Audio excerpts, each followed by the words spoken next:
Students undergo Beast Gene Awakening, a brutal process using monster DNA serum to manifest powerful creatures.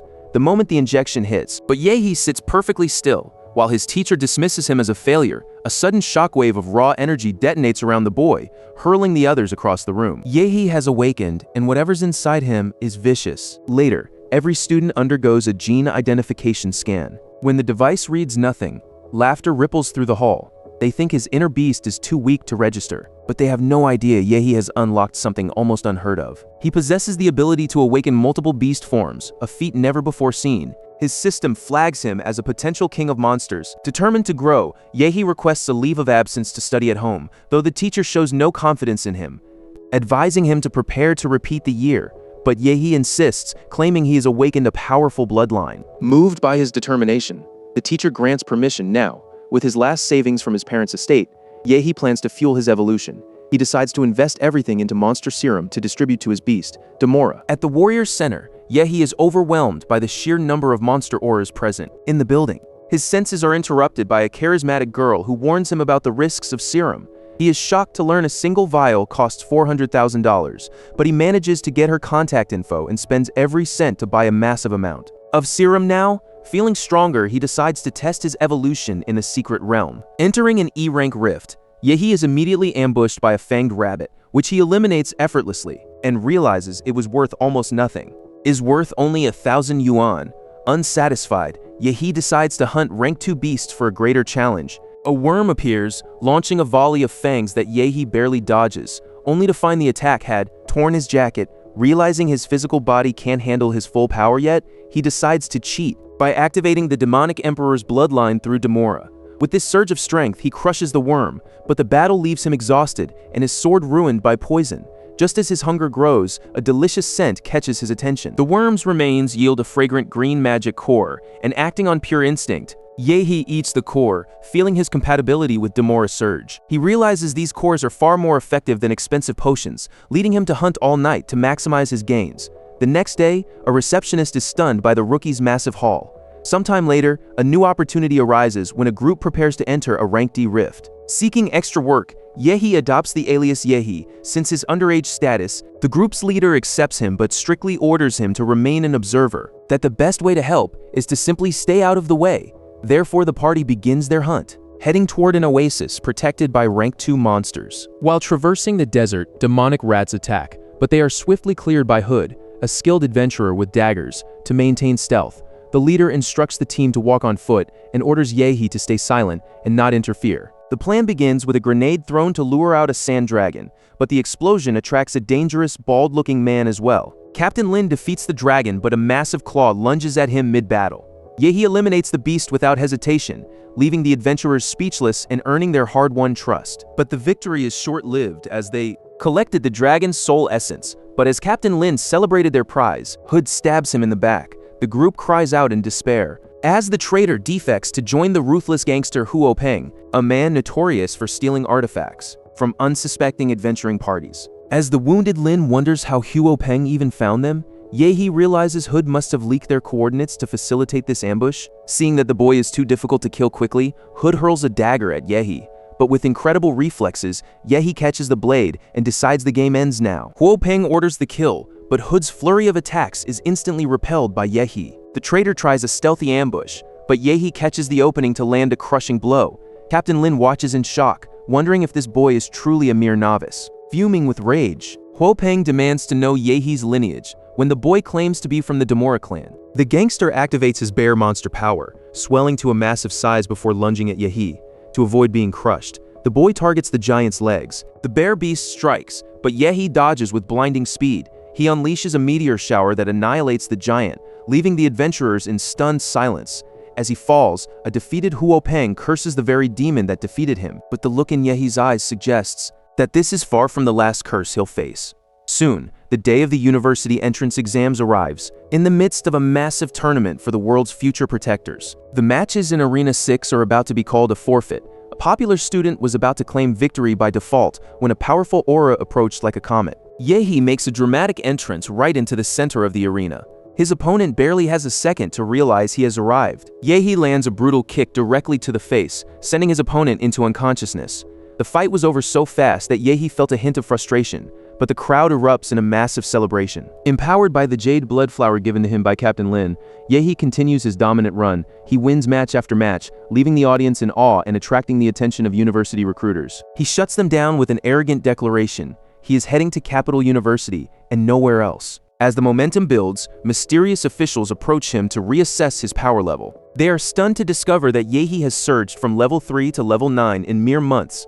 He explains that his intense training has allowed him to finally break through his genetic lock. The officials flee in terror after his revelation, leaving Yahhei wondering if he shared a secret he shouldn't have. Amidst the glory, a wave of loneliness hits him, knowing he has no family to share it with. While other competitors receive messages of support from their families, Yahhei stands in the spotlight with no one to call his own. While his teacher cheers wildly at the broadcast, the qualifiers reach a fever pitch. Yahhei now faces Luo Xuan, a formidable level 8 opponent, gifted with a powerful bestial lineage.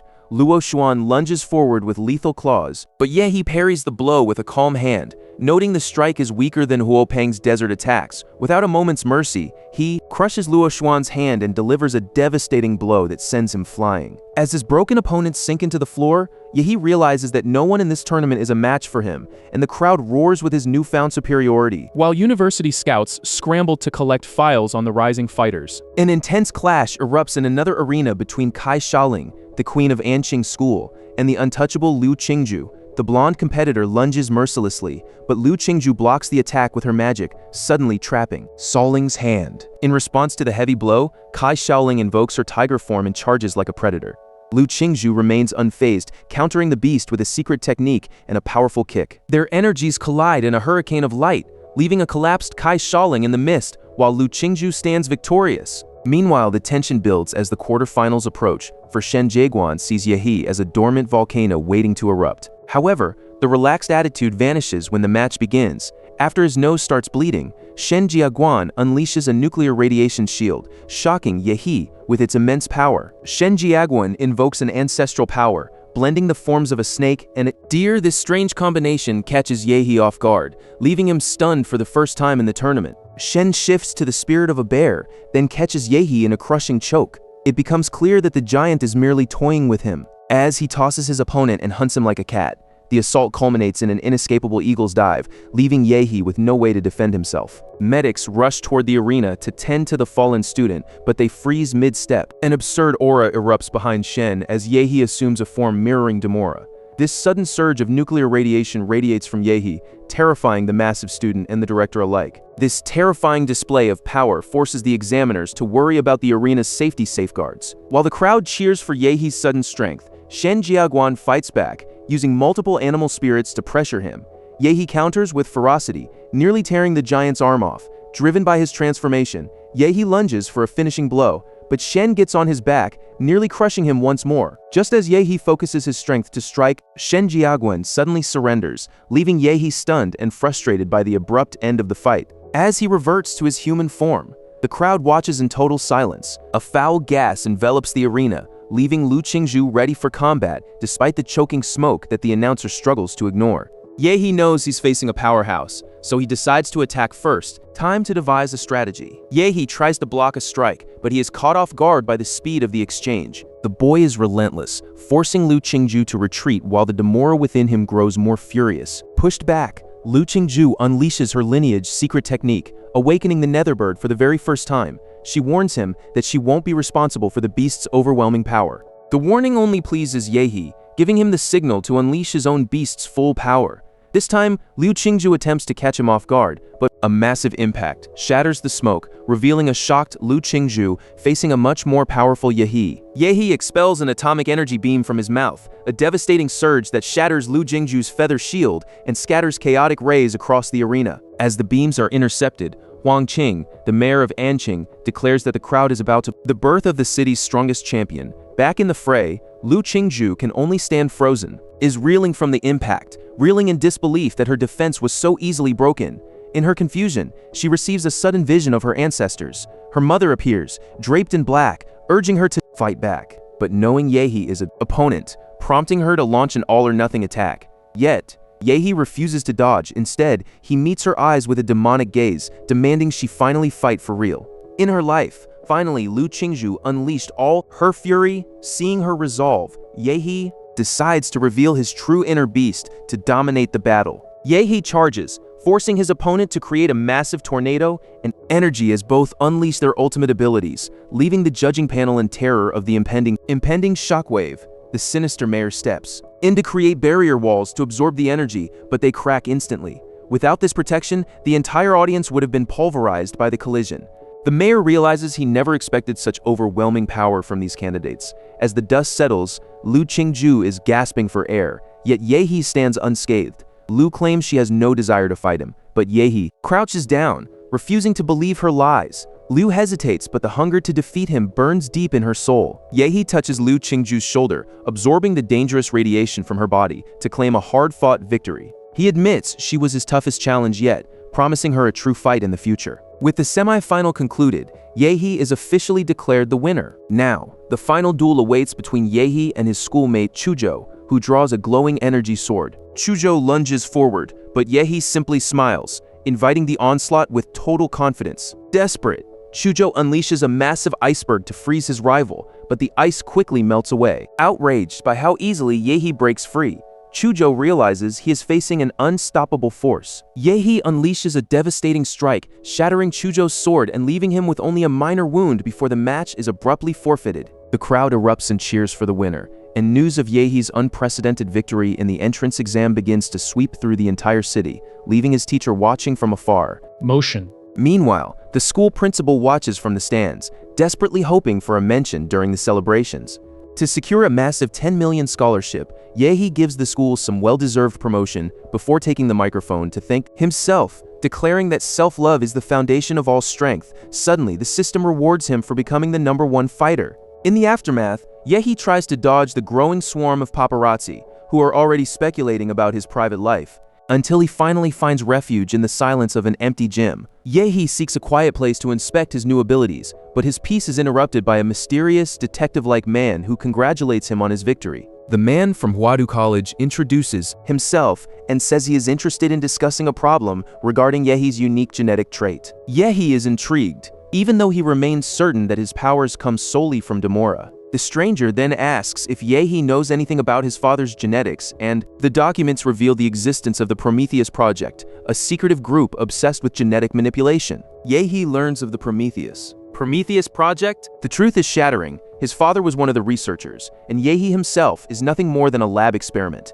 Therefore, his entire identity is a lie. The man offers reassurance, stating that everything is under control, adding that the college wants to protect him, even if Yahhei doesn't seem worried. After the man leaves, Yahhei tries to push the revelation aside to focus on organizing plans for his bright future. Yahhei activates his system to find a new skill model, but a perplexing vortex appears instead. A sinister giant humanoid monster emerges from the rift, sparking a wild idea in Yahhei to merge his beasts and become the king of all monsters. His brother, who vanished into a rift. His guilt over failing his mother is interrupted when he sees Yahhei on television, turning his focus toward the young prodigy. Back at the rift site, Yahhei receives an invite from Chuzhou to investigate a C-rank rift, wondering why the man couldn't just send a text. A crowd of fighters gathers at Red Tree Mountain, all watching the new rift begin to form. Yahhei finds Chuzhou waiting there, both preparing for the hunt ahead. The conversation ends abruptly when the rift tears open, releasing a monster that is immediately slain by the eager group. The creature tries to retreat from the advancing crowd, but it stands no chance. Crowd tries to flee, but the warriors charge in to turn the rift into a bloodbath. Yahhei watches as Chuzhou fights with incredible skill, eventually helping him collect a massive haul of monster cores. As they move through the carnage, a group of other warriors approaches them, among them a burly man who had assisted them during the battle.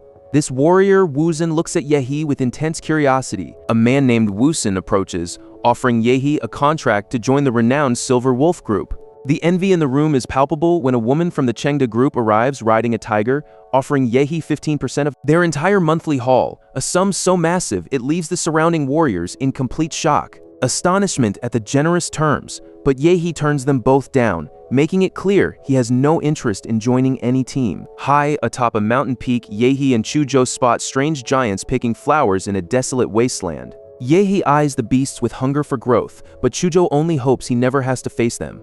Sensing life nearby, Yahhei leads them toward a lake where they encounter Yuli and her hunting party. As Yuli's team recovers a relic from the underwater ruins, Chuzhou explains the immense value of the ancient structures hidden below. The discovery sparks greed as a diver attempts to kill the newcomers to keep the find for himself, only to be stopped by Yuli. Yu Yang, an adventurer looking for profit, is clearly annoyed at the idea of sharing the loot. To settle the tension, Yahhei suggests they split the rewards based on productivity alone, and with a deal finalized, the group descends into the submerged ruins. Once underwater, Yu Yang notices a companion is missing from their rendezvous point, and despite the chilling silence on the radio, the group hesitates. Still, Yu Yang refuses to abandon the relics, so they press on through the cave. Chuzhou catches a scent of danger, whispering that he smells a trap. But Yahhei is simply too curious to turn back. They venture deeper into a graveyard of monster cores entwined in sinister, pulsating plants. There, they find another diver, Li Wei, being slowly devoured by the vines. Yuli watches in terror, while Yu Yang falls into despair as he realizes the relics are lost. Suddenly, Yu Yang begins to mutate as roots burst from his head, but Yahhei is fast enough to strike down the monster, possessing him with a sudden beam of light. The beast was cunning, using its victims as bait, and now their only exit is blocked. While Yuli watches in terror, Yahhei stands ready for a fight, unaware that a high-level warrior has emerged from the shadows, determined to eliminate them all. This stranger reveals he tracked Yahhei's radiation all the way from the Red Tree Mountains, seeking vengeance for the death of his brother, Huo Peng. Yahhei remains unimpressed by the man's monologue, and uninterested in talking, the warrior launches a massive attack, only to feel his energy being drained by Yahhei's demonic branches. In a desperate response, the enemy unleashes his full power, causing the entire cave to collapse upon the terrified group, but Yahhei is already reacting. Yahhei uses his immense power to brace against the falling debris,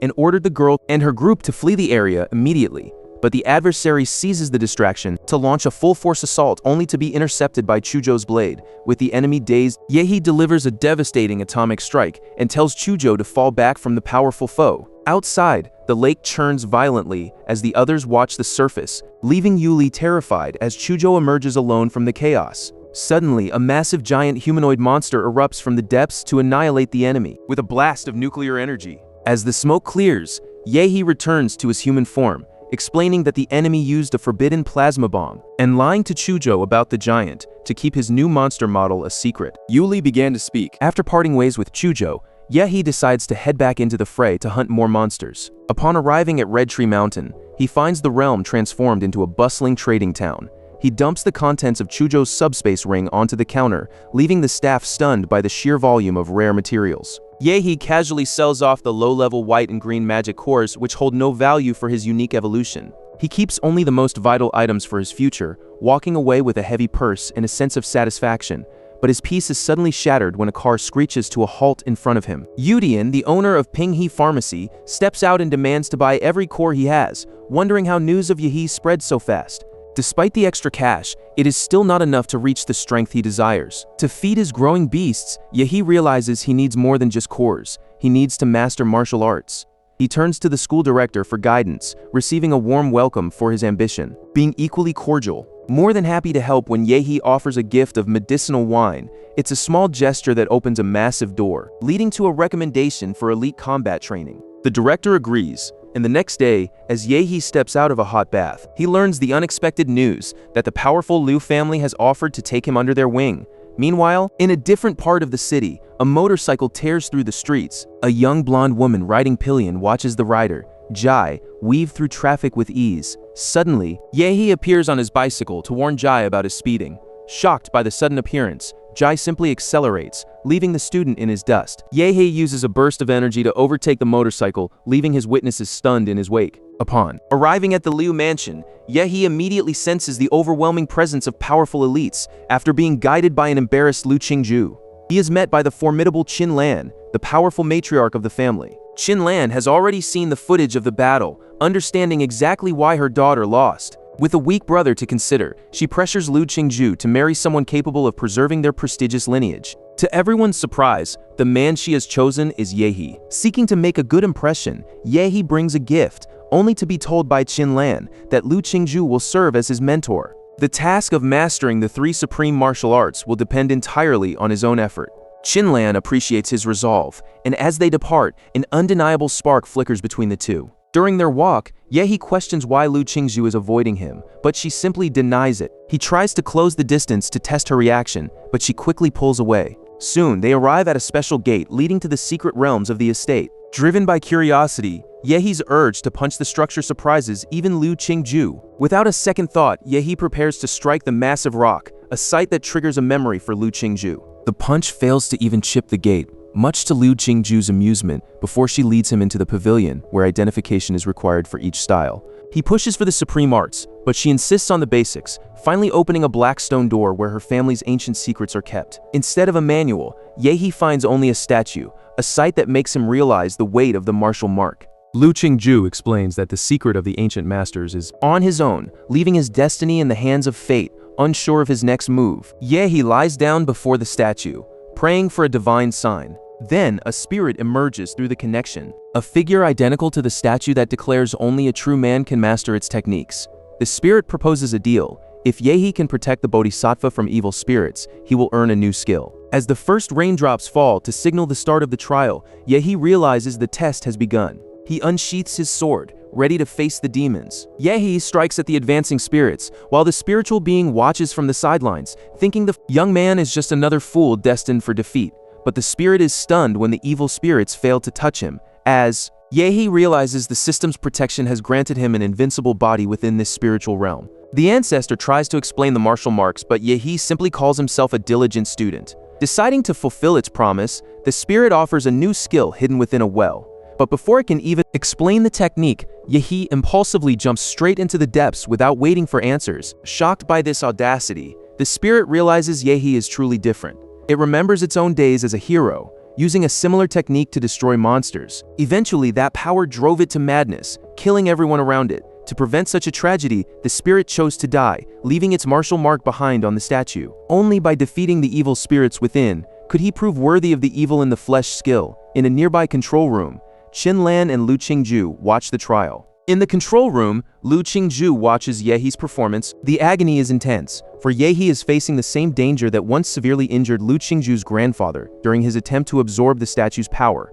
Suddenly, the tension breaks when Yahhei wakes up peacefully on the ship, appearing completely unscathed. Relieved, Liu Qingju sees him fine, while Yahhei feels a deep gratitude toward the statue for granting him this strength. Even with his unorthodox methods, he has successfully obtained the evil incarnate skill, a power that will practically double his strength. With his new power secured, Qinlan and her daughter head toward the chamber to meet him. Intrigued by his sudden progress, Qinlan watches as Yahhei performs a brief demonstration, leaving Liu Qingju awestruck by his overwhelming aura. The display is so profound it nearly moves Qinlan to tears, though she secretly worries that Liu Qingju is being too eager to offer up the family's treasures. But something catches her eye. While others were distracted, Yahhei sped through the mansion on a motorcycle, nearly knocking someone off their feet. Back home, Yahhei focused on his own growth by consuming cores to increase his attributes and upgrade his giant monster model. However, a new opportunity arises when the plant cores from the demonic branch trigger a mutation for Demora. So Yahhei decides to take a massive risk by initiating the genetic modification,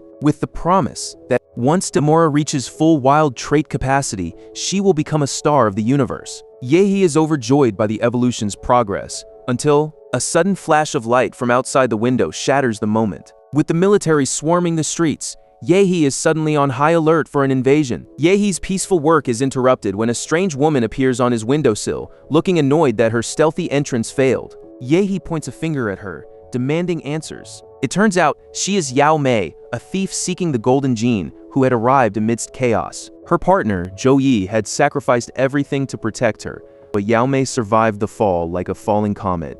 Even as she looks charred like charcoal, the intruder claims her mission is complete. Before anyone can react, the duo detonates a smoke bomb and flees into the sewers, but they find Yahhei waiting for them, his eyes demanding to know why his home was invaded. Zhou is outraged that they were caught. Zhou is absolutely outraged that they've been caught. He strikes with precision, leaving the armored woman's eyes widening at his sudden lethal technique. The armored woman's eyes widen at Yahei's technique. Zhou transforms into a massive rhinoceros and charges forward to gore him. Yahhei is just starting to enjoy the fight. Yahhei repels the woman's sneak attack with a flick of force, only for a furious Zhou to charge him head-on. But Yahhei isn't done. He suddenly transforms into an imposing creature that brutally overpowers the rhinoceros. Refusing to back down, Yahhei uses a molecular wire to wrap around the giant's neck and tear its head off. She sighs in relief, thinking the job is done, but the last thing she sees is A blinding light, Yahhei emerges from the smoke to find Zhou Yi dying, who reveals that Yahmei hid the golden gene in Yehei's home, ensuring he would be hunted forever after finishing his enemy. Yahhei prepares to clean up the mess before the police arrive. Back at his ruined home, Yahhei realizes the golden gene bears the same symbol as the Prometheus vial he received from his Huadu contact.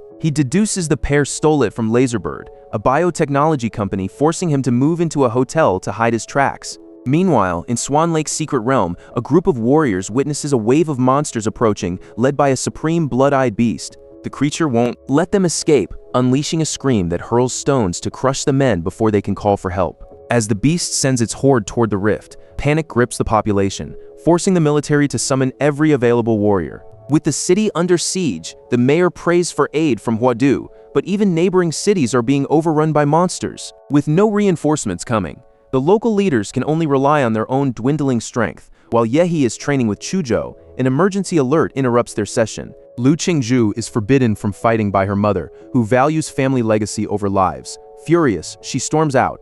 As Qinlan prepares the family's evacuation, she sends a message to Yahhei, deciding it is time to test the young man's loyalty. Even as veterans gather to guide the youth and soldiers take positions at the rift, the mayor can only pray that his men. But that hope is shattered when a bloodied warrior stumbles back, clutching a flash drive full of grim intel. He tries to warn them, but is cut short by a sudden catastrophe. A massive rock crashes through the rift, striking a building and triggering mines that collapse the structure, causing a massive explosion. In response, the mayor ordered fire at the portal, watching as the beasts used tactical warfare to push back against the defenses. Then a second shower of rocks rains down, and the battle rages both inside and outside the portal. Suddenly, monsters pour out, overwhelming the soldiers in brutal close-quarters combat. The monster leader sees the end is near, especially when a giant troll emerges to slaughter the retreating troops. But Yahhei arrives at the scene of the chaos, determined not to let the monsters destroy the city that took him in. He leaps into the fray, fueled by an uncontrollable rage alongside his school friends. Chuzhou watches the warriors fighting together with pride, until a tank is hurled at him. He effortlessly splits the vehicle in half with his sword, leaving Kai Shaoling stunned by the display. Luo Xin watches the clash, mistakenly thinking the beasts are fighting each other, but Chuzhou corrects her, revealing that Yahhei is the city's greatest hope. To save more lives, Yahhei leaves his friends behind to head toward the epicenter of the carnage. Meanwhile, the battlefield descends into pure chaos as the monster's power proves overwhelming. Soldiers charge forward with bayonets, but they are instantly halted by a mammoth-like beast. Captain Lin orders them to press on, even as the battlefield is suddenly consumed by the terrifying spirits of Yehei's Demora technique. Across the city, warriors rush to Yehei's side, knowing he is the only hope for Anne. While he wreaks havoc on the hordes, the mayor works to hold the line with his massive defensive walls. He knows the war can only end once the monster leader is eliminated. A stray monster breaks through the defense but is swiftly crushed. However, a much larger threat looms as a massive beast emerges from the portal, leading the mayor to realize the monster leader is on its way. He unleashes his full power, but his assault is met with earthen spikes that tear through city blocks. The mayor recognizes this species and strikes before the creature can fully emerge from the rift, but the animal is resilient and begins to adapt to his attacks. Suddenly, a pair of bloodthirsty eyes locks onto the mayor, and he finds himself being stalked by chaos. He is suddenly seized by an ape-like creature, hiding amongst the spikes. This monster determined the mayor into the dirt, but the mayor won't go down easily, launching a desperate special attack against the beast. The ape remains unmoved, certain its power is absolute, and demands that the mayor bow before it, but is stunned to see no fear in the man's eyes. Using a final trick, the mayor traps the monster lord in rings of light. Enraged by the restraint, the ape vows to slaughter everyone once the energy drains. In response, the man reveals a star-shaped scar and reaches for his own heart, which contains a device built to obliterate all his enemies. The ape scoffs, thinking the mayor is driven by his solemn vow to protect this place at any cost. The mayor prepares to fulfill his promise. Fulfilling that promise, he detonates himself, creating a massive fiery mushroom cloud. Even the battle-hardened soldiers stop to acknowledge his sacrifice. As the flames rise, the onlookers watch, as if attending the funeral of the city's greatest hero. The explosion nearly finished the monster, but the creature is too stubborn to die. Therefore, Yahhei unleashes his giant mech to deliver a nuclear strike, leaving the beast in a pitiful state and allowing Demora to attack, hurling the creature several meters back. Even through the damage, the beast finds the strength to charge at Yahhei, and even as it is torn to shreds, the powerful foe manages to strike Demora's fist. However, realizing it stands no chance, the monster attempts to flee, Determined to avenge the mayor, Yahhei unleashes a radiant pulse to finish the job once and for all. Even after that blast, Yahhei senses the ape is still alive and camouflaged, leaving him with a wave of regret for not saving the mayor sooner. Then he spots the creature's tracks on the ground and strikes it with a nuclear blast, but the great ape still has enough energy to conjure a sphere of fire, charging at him with everything it has left. Yahhei shatters the beast, but victory is instantly met with a sickening sensation. Sprouting from his own joints, strange hands emerge to seize him. A deadly enemy technique emerge from the rift's edge. Shield those hands, protecting the monster's essence before Yahei's heat can burn them away. Watching this, Yahhei wonders if this nightmare is the true form of the ape lord. He is shaken, but he refuses to show mercy to those who ravage the city. Gathering every ounce of power, he unleashes a devastating beam that erases both the monsters and the rift from existence.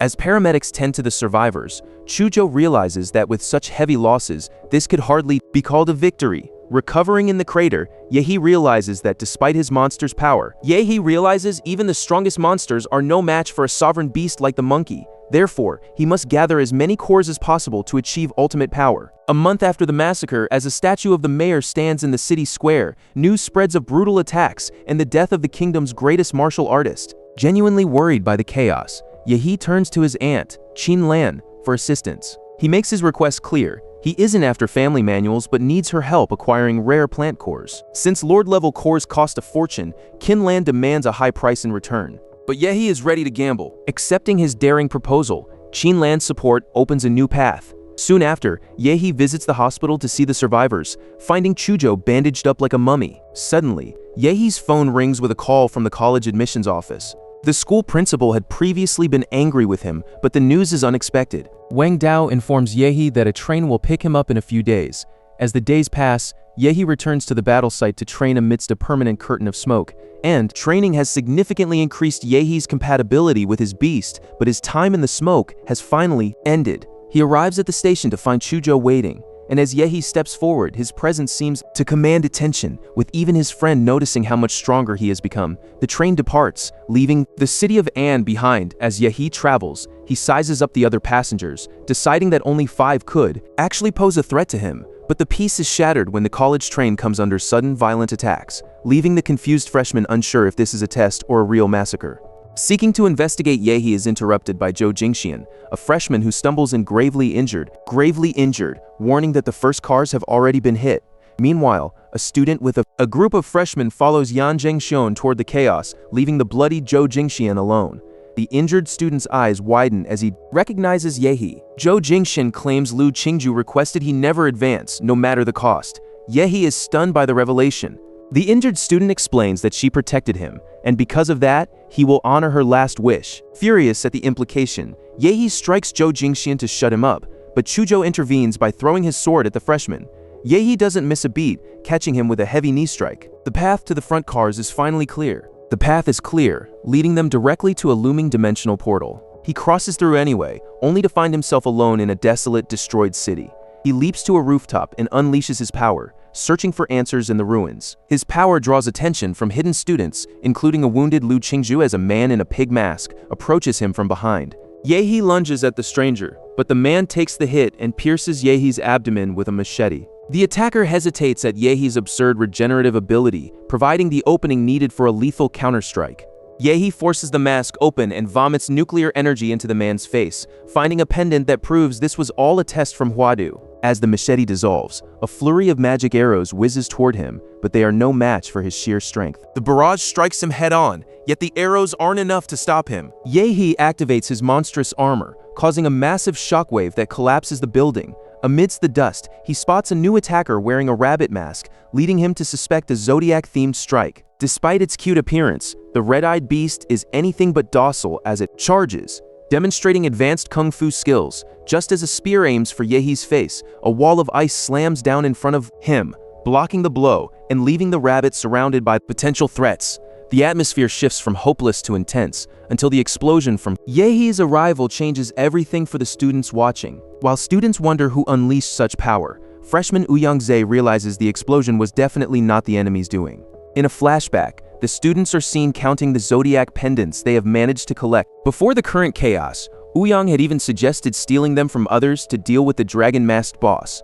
Now, Yahhei explains the true nature of these pendants to Chujo. Since an arrow once struck him, Yahhei can easily track the enemy's path. Following this lead, the duo finds a trail from a recent fight. Suddenly, Yahhei senses a presence nearby, prompting Chujo to lash out with ice spikes. The attack reveals Lan Yusi, a girl hidden in stealth, but before she can be hit, a mysterious boy intervenes with a barrier. Lan Yusi's stealth fails as her trick of using multiple bodies is exposed, leaving her scrambling. In response, Shinchin puffs up his cheeks to unleash a dense cloud of smoke, but Yahhei remains unshakable. Chujo seizes the opening, delivering a crushing right cross to Shinchin that leaves him reeling. Lan Yusi's legs are instantly frozen by Chujo's power, leaving her paralyzed by fear. She manages to shatter the ice and leap away, but Yahhei catches her before she can recover, slamming her to the ground. Desperate, she attempts to use her ability to create clones, but Yahhei is ready to unleash his demons. The sheer force of his power leaves every freshman in the area instantly paralyzed. Defeated,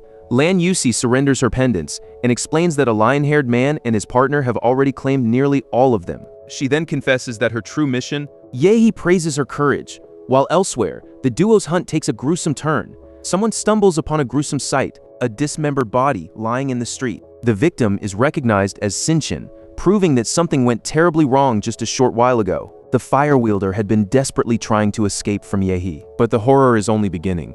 A sinister enemy steps out from the shadows, leaving the freshman paralyzed with fear. His blood runs cold when he realizes the man with the bizarre eyes is the dragon, and before he can react, the monster slashes him with a blade to claim his pendants, confirming the fears of Yu Yang and Yuli. Instead of a mere challenge, this has become a massacre. The intruder has decimated everyone in the parking garage and is now prowling free, hungry for more artifacts, to hunt for more pendants. Desperate to secure the artifacts, Yu Yang decides to unleash a bloodline awakening, transforming into a winged creature to lure other pendant holders. Meanwhile, a desolate Liu Qingzhu can only think of her family's pride and her hopes for college. She can't help but wonder about Yehei's fate, though she maintains full confidence that he can defeat the dragon, but her thoughts are shattered when a sudden distressing noise cuts through the air. Liu Qingzhu is too weak to fight or even run away. In a desperate move, she decides to hand the ox monster's pendant over to Yahhei. Above the city, Yu Yang tracks her movement from the sky, intending to hunt her down like an eagle chasing a fox. He crashes through a building's concrete to reach the ground, only to find a grim dragon staring him down instead. This monster has tracked him because of the 4 pendants, and before he can react, a blade lunges toward him. While elsewhere, Chujo faces off against Yan, the lion-maned warrior, as they trade blows with their lineage monsters. Yehei's friend watches the duel from a distance, seemingly bored. The battle rages on. The duel between Chujo and Yan is interrupted when a distress signal from Ouyang forces Yan to break off the confrontation to save, but Chujo refuses to let the fight end that easily, striking Yan with a sudden blow that sends the big man flying. Furious, Yan retaliates with everything he has, but the momentum shifts. Minutes later, Yan lies unconscious on the ground. Yehei simply loots his fallen opponent's sword, making quick adjustments to suit his own fighting style. Searching Yan's spatial ring, Chujo finds no trace of the masked one's pendants, but he discovers something much more curious. It is a different kind of pendant, one that emits a rhythmic oscillating signal. Meanwhile, Ouyang lies utterly spent, having sacrificed his own arm just to get a single strike at the dragon. He has come short of reaching its heart, and facing the maw of Shenlong, he finally accepts his defeat. The fight continued until Liu Qingzhu knows she is nothing more than the dragon's next meal, praying that Yehei arrives in time to save her. She attempts to channel the energy of her ghost bird bloodline, but her strength fails her and she collapses. As the dragon closes in, her only thought is to send one last signal to protect Yehei, to keep him safe. But the monster's murderous eyes flash, triggering a violent explosion on the terrace. Liu can only watch helplessly as the beast's blade surges toward her until Yehei suddenly appears. Fulfilling a promise made to Qin Lan, he strikes the monster with enough force to make the building tremble. He orders Liu to flee east to find support before noticing the nail still embedded in the creature's chest. The battle between them begins. Yehei is ready for a challenge of this caliber, but the dragon goes berserk, catching him completely off guard. In response, Yehei unleashes his atomic power and equips the Demora armor. The blast shatters part of the dragon's mask, but Yehei notices the beast's power is rising. Suddenly, the creature snaps his borrowed sword in half. Yehei catches the shattered blade with his teeth and delivers a massive uppercut that rattles the beast's very soul. Uppercut that rocks the creature to its core, already weakened by Yu Yang's nail. The dragon drops its sword and prepares to fall, only for Yahhei to unleash a finishing blow that erupts into an immense tornado. Using Lan Yusi's fan to amplify the gale, Yahhei refuses to show mercy. He unleashes a barrage of brutal blows against the opponent, who ends up embedded deep within the wall, even with the dragon's dying will to kill. Yahhei finishes the beast and claims the dragon pendant for himself. While Yan is still processing the loss of his friend, Yahhei and the others respect his silent moment of mourning. Once calm, Yahhei gathers the ox pendant from Liu and arranges all the artifacts in zodiacal order. He stands puzzled, waiting for a reaction that never comes. Yahhei learns from Yan that the dragon pendant was never meant to be a tool of power, but a weapon designed to destroy the other bearers. As Yahhei removes the artifact, the latent magic finally erupts. A massive smoky portal tears through the sky, revealing an immense yellow eye that pulls him into the abyss before he can even react. Suddenly the terror vanishes, and all the students awake on the Wadu train. Realizing they are alive, a voice announces that the ordeal was merely a test, noting that while the trio who gathered the 12 zodiac pens took first place, the grand prize for exceptional performance goes to Yahhei, sparking a massive murmur among his peers. As a reward, Yahhei wins a new monster draw and secures a powerful level 13 summoned vampire. While Yahhei is adjusting to his new companion, he is approached by Ouyang and Yan. When Ouyang asks if he survived the dragon, Yahhei confirms he didn't just win, but killed it, prompting Ouyang to reveal his plan to form a new university club. Ouyang wants to appoint Yahhei as president, hoping to break the tradition of leadership always belonging to students from Huadu. But Yahhei stays firm in his independence. Despite the rejection, Ouyang hands him a card, planting a seed for a future partnership. As the group finally reaches Huadu, the sheer scale of the city leaves Yahhei in awe. An assistant leads the students through a private passage, where they encounter the massive vessel that will ferry them to the college, leaving everyone speechless. Once on board, Yahhei approaches Liu Qingju and pokes her, only for her to remind him that her mother forbids any closeness. Despite their technical engagement, she even threatens him with a lost finger if he persists. Yahhei soon learns the true purpose of the ship. They are heading to a college in the sky. Once the ship arrives, the students are whisked away to their new dormitories via elevator, and Yahhei can't help but admire his luxurious new room. But he isn't interested in rest. Instead, he uses his phone to ordering upgrade items for Demora via his phone, with a drone delivering the cores instantly. After ingesting the cores, he begins to feel the physical shifts taking hold. With fangs growing and claws sharpening, Yahhei realizes his regeneration is faster than ever before. He heads to the training room to test his limits, projecting Demora in a rose-infused vampiric form to strike him. The blow is so ferocious it shatters his hands and sends him flying across the room. Unsatisfied by such an easy defeat, Yahhei decides to utilize his time-stopping power. The next day, Yahhei decides to take a walk around the city. As he explores, a scent of blood hits him. Not ordinary blood, but something far more potent. He follows the trail to a girl who is casually savoring a large sandwich. Yahhei listens, stunned, as this girl claims she trained the very spirit of the statue 90 years ago. Her sudden indignation at his disbelief sends a chill through the air. To him, the girl's claim to be an ancient elder is impossible, so she decides to show him the true nature of her power with a terrifying vision of his own head rolling from a guillotine. Petrified, Yahhei can barely breathe. To ease the tension, the girl offers him a lollipop, asking him not to tell the college that she only spends 2 hours a day in the physical world. Seeking answers, Yahhei asks for her identity, and she introduces herself as Gong Kei, an extremely powerful master who once made even the college president cry as a child. Overwhelmed by her presence, Yahhei kneels, confessing he has wandered for years in search of a true master like her. Yahei's humble offer to become her disciple leaves the powerful woman blushing, but the scene shifts to the college gymnasium. There, the directors watch the freshmen with pride, unaware that the pendant test's dragon boss was an AI modeled after the legendary Fu Hongsheng. The directors expected Yahhei to become a Grand Master, but their hopes are shattered by reports that he has chosen to follow the exiled Gong Kei instead. Terrified by this alliance, the directors prepare to confront the girl, while Yahhei promises to serve as her vassal for 2 years to earn her freedom. Enraged, the officials march to confront Gong Kei, where a stern director reminds her that contact with students is strictly forbidden. To provoke them, Gong Kei orders Yahhei to accompany her, explaining that her past accidents forced her into confinement to control her immense strength. As they head toward a very narrow hallway, Gong Kei breaks into a sprint, ordering Yahhei to keep up as the clock ticks down. At the final second, she slips through the security line just before the doors slam shut, evading the faculty. This frantic move triggers a local protection protocol that Yahhei fears will dampen his growing powers once safe. Gong Kei reveals her cell is actually a luxurious 3-story home. President Xi Jinping works to calm the furious directors, defending the situation. The president argues that the mission is to train a protector for humanity, which means Yahhei must endure the brutal training of Gong Kei. But for the sake of a new generation, he believes this struggle is necessary. Back in the cell, Yahhei begins training with his new master. She immediately strikes his vital points to test his limits. Gong Kei strikes his vital points to demonstrate her brutal methods. Yahhei activates his monstrous lineage in response, but she effortlessly dodges and envelops his armor, leaving him in excruciating pain, which leaves Gong Kei hungry for more blood.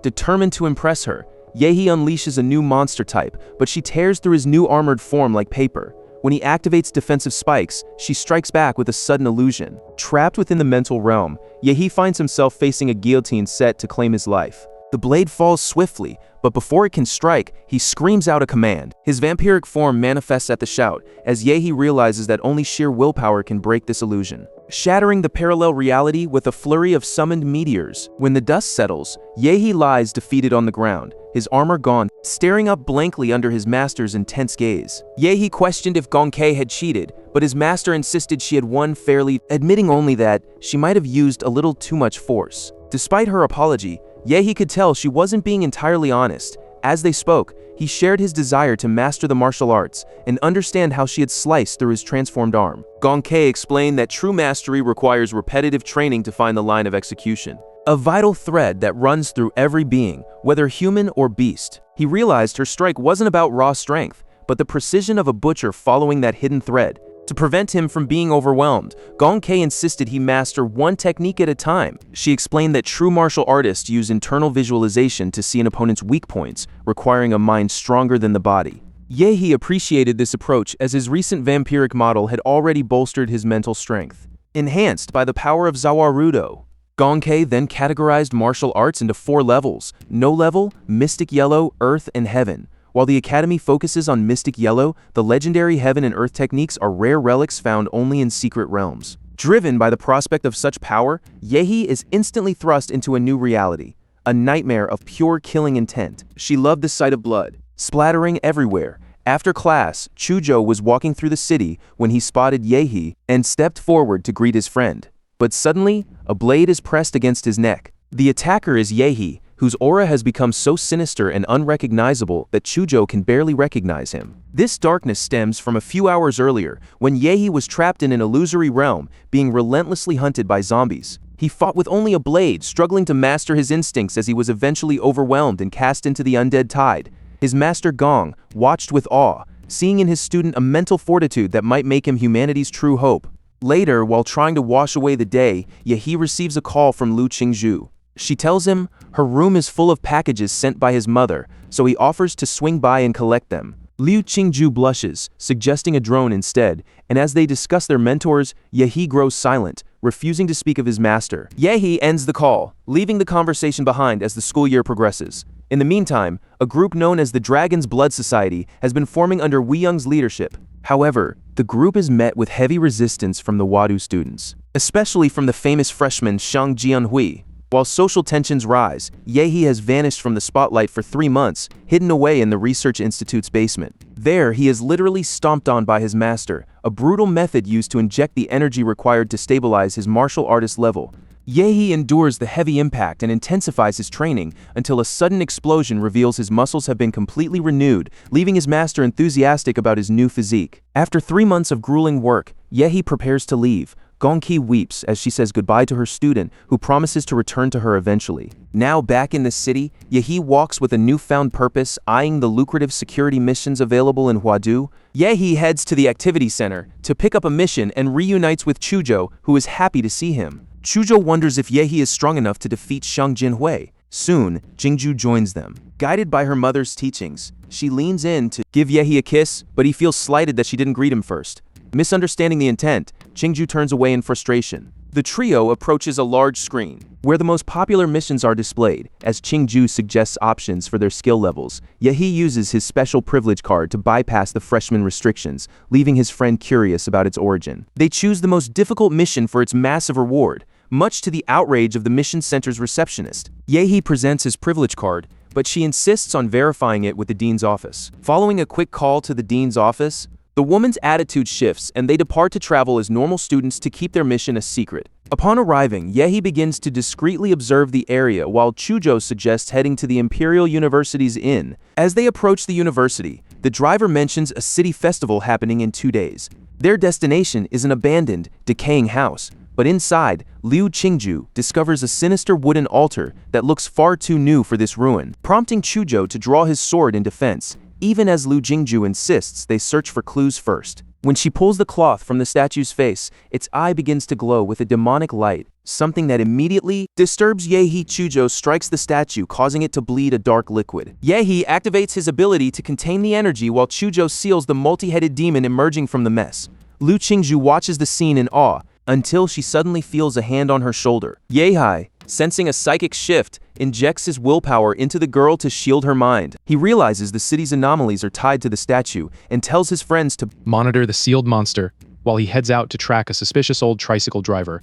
Meanwhile, at a local temple, The elderly driver, Genshin, is led through massive gates to discuss the recent disturbances with the head monk. But as the monk speaks, the priest guiding the old man suddenly senses a presence and transforms into a lizard-like creature. Genshin quickly kneels, declaring a living immortal has arrived. In an instant, Yahhei appears, shielded by the spirit Zawarudo, and obliterates the creature in one strike. As the temple's Buddhist statues rise for combat, Zaza intercepts the first blow, keeping Yahhei safe. Yahhei pulls a divine sword from his spatial ring, slicing through the statues as they fire lasers that can't touch him. He splits one open to reveal its mechanical core, realizing that the death of the praying rider confirms these are all mere machines. Yahhei realizes he had been fighting machines all along. After Zaza punches open a massive gate, a giant underground temple is revealed. A monk appears from the shadows, offering a message of peace and love. But Yahhei immediately splits the machine in half after realizing it is just another robot. A second monk appears behind him, sensing Yehei's heavy energy, but the floor suddenly cracks beneath his feet. He plunges into a lower level filled with sinister doors, lizardmen lurking in the silence. Despite their numbers and high martial arts auras, Yahhei unleashes his Xuanhuang technique, cutting down a mountain of monsters. He can't help but wonder what kind of temple could possibly produce so many bizarre creatures. After the slaughter, the pile of lizardmen is large enough to make a leather coat, yet a bald monk still insists that Yahhei requires a spiritual cleansing. Then a giant Buddha statue rises, fueled by pure hatred, and swings its hand down with enough force to strike even his ancestors. However, Yehei's interference has caused the machine to malfunction, leaving it wondering where its robotic eyes went. All it can see is the summoned Demora, who chants a mantra and unleashes a powerful thorny punch against the religious android. The machine fights back. The robot unleashes a storm of missiles and lasers, but Demora's nuclear jet shrugs off the heat and crushes the machine. Driven by victory, Yahhei heads toward a lotus-shaped structure to uncover the truth. Meanwhile, scientists have been watching his every move. Even the massive Mecha Buddha was no match for Yahhei, leaving the researchers in total despair. Dr. Feng, an ex-researcher for the Laserbird Company, orders the base to be blown up to escape. This corporation has been using the temple to control the city, luring citizens into their dark experiments. Dr. Feng panics and grabs his detonator, but Yahhei quickly corners him, nearly crushing his skull before letting him go. Yahhei demands answers about the murders in Linshu County, but the scientist is prepared to die. The old man reveals that a system would kill him if he spoke, and then he swallows a poison capsule, leaving Yahhei shocked by the suicidal fanaticism of Laserbird. Suddenly, the facility's self-destruct sequence activates. Yahhei isn't finished with the corpse though. Using a special ability, he strikes the man's jugular and transforms him into an eternal ghoul. As the body regenerates into a middle-aged man, Yahhei decides to name this new servant Mad Doctor. Deep within the mental link, Yahhei uncovers a horrifying memory of a scientist devouring youths for the cult, while discovering that cyborgs are now replacing the city's martial artists. The nightmare deepens as Yahhei sees how the doctor first suspected something was wrong when blessings. It was during these prayers to the so-called celestial descent realm that he discovered a numerical sequence on his arm, realizing it was actually an internal company code. The doctor discovered a hidden numerical sequence on his arm, a company code. Typing it into a computer revealed the horrifying truth. He was a test subject, and the Celestial Descent Realm, a macabre cult, is the entity behind the entire conspiracy. As Yahhei dives deeper into the doctor's mind, he learns the city was chosen for corporate experiments before the cult brainwashed everyone. The doctor had desperately tried to regain his consciousness through the doctor's mind, but always in vain. The cult operated in 4 stages to erode human will, turning the population into zombies. Their life force was to nourish a demonic fetus from a secret realm. This nightmare is reaching maturity. After absorbing the doctor's memories, Yahhei realizes the horror will peak during the city's upcoming festival. With the doctor linked to the Golden Gene Project, Yahhei decides to settle the anomaly in Linshu County first. Even though his mission is technically done, he wants to steal the glory from the Heavenly Descent Kingdom. To ensure that, he commands the doctor to flood the city's water supply with his blood. Since the citizens are already beyond saving, Yahhei figures it's better they serve him than a demon. Returning to base, he finds his friends eating, though Liu doesn't care much for the local food. Yahhei realizes the mission's difficulty has evolved beyond rank 3, yet he remains confident they can wait for the shadow to reveal itself at night. Elsewhere at the Laserbird headquarters, the leaders scramble to react to the sudden protocol activation in Linshui County. The stakes turn lethal as an order is given to blow up the researchers and dispatch an investigation team to the site. Down at the water treatment plant, the doctor removes the bomb from his body as Yahhei gives the command to proceed with the plan. Meanwhile, a man named Catfish arrives at the train station, signaling a new player has entered the fray. Golden Snake and Blue. Golden Snake and Bluebird were assigned to guard the city, but an eerie atmosphere quickly settles over the streets. Amidst the tension, Bluebird notices something unsettling about a clay statue. While Golden Snake receives a briefing from his captain regarding the destruction Yahhei has caused, he realizes the truth. The local inhabitants are surrounded by a mindless, zombie-like horde. Golden Snake calls Bluebird to battle, but she has been possessed and suddenly plunges a knife into his stomach. In the chaos, he catches sight of a terrifying statue of the Moon Demon. High above the carnage, Yahhei gazes down at the city and feels his vital field being blocked. Sensing the danger, he attempts to warn his allies about the direction the sleepwalking horde is gathering. Suddenly, the situation turns dire as Golden Snake and Bluebird find themselves tied to logs, watched by the mindless locals.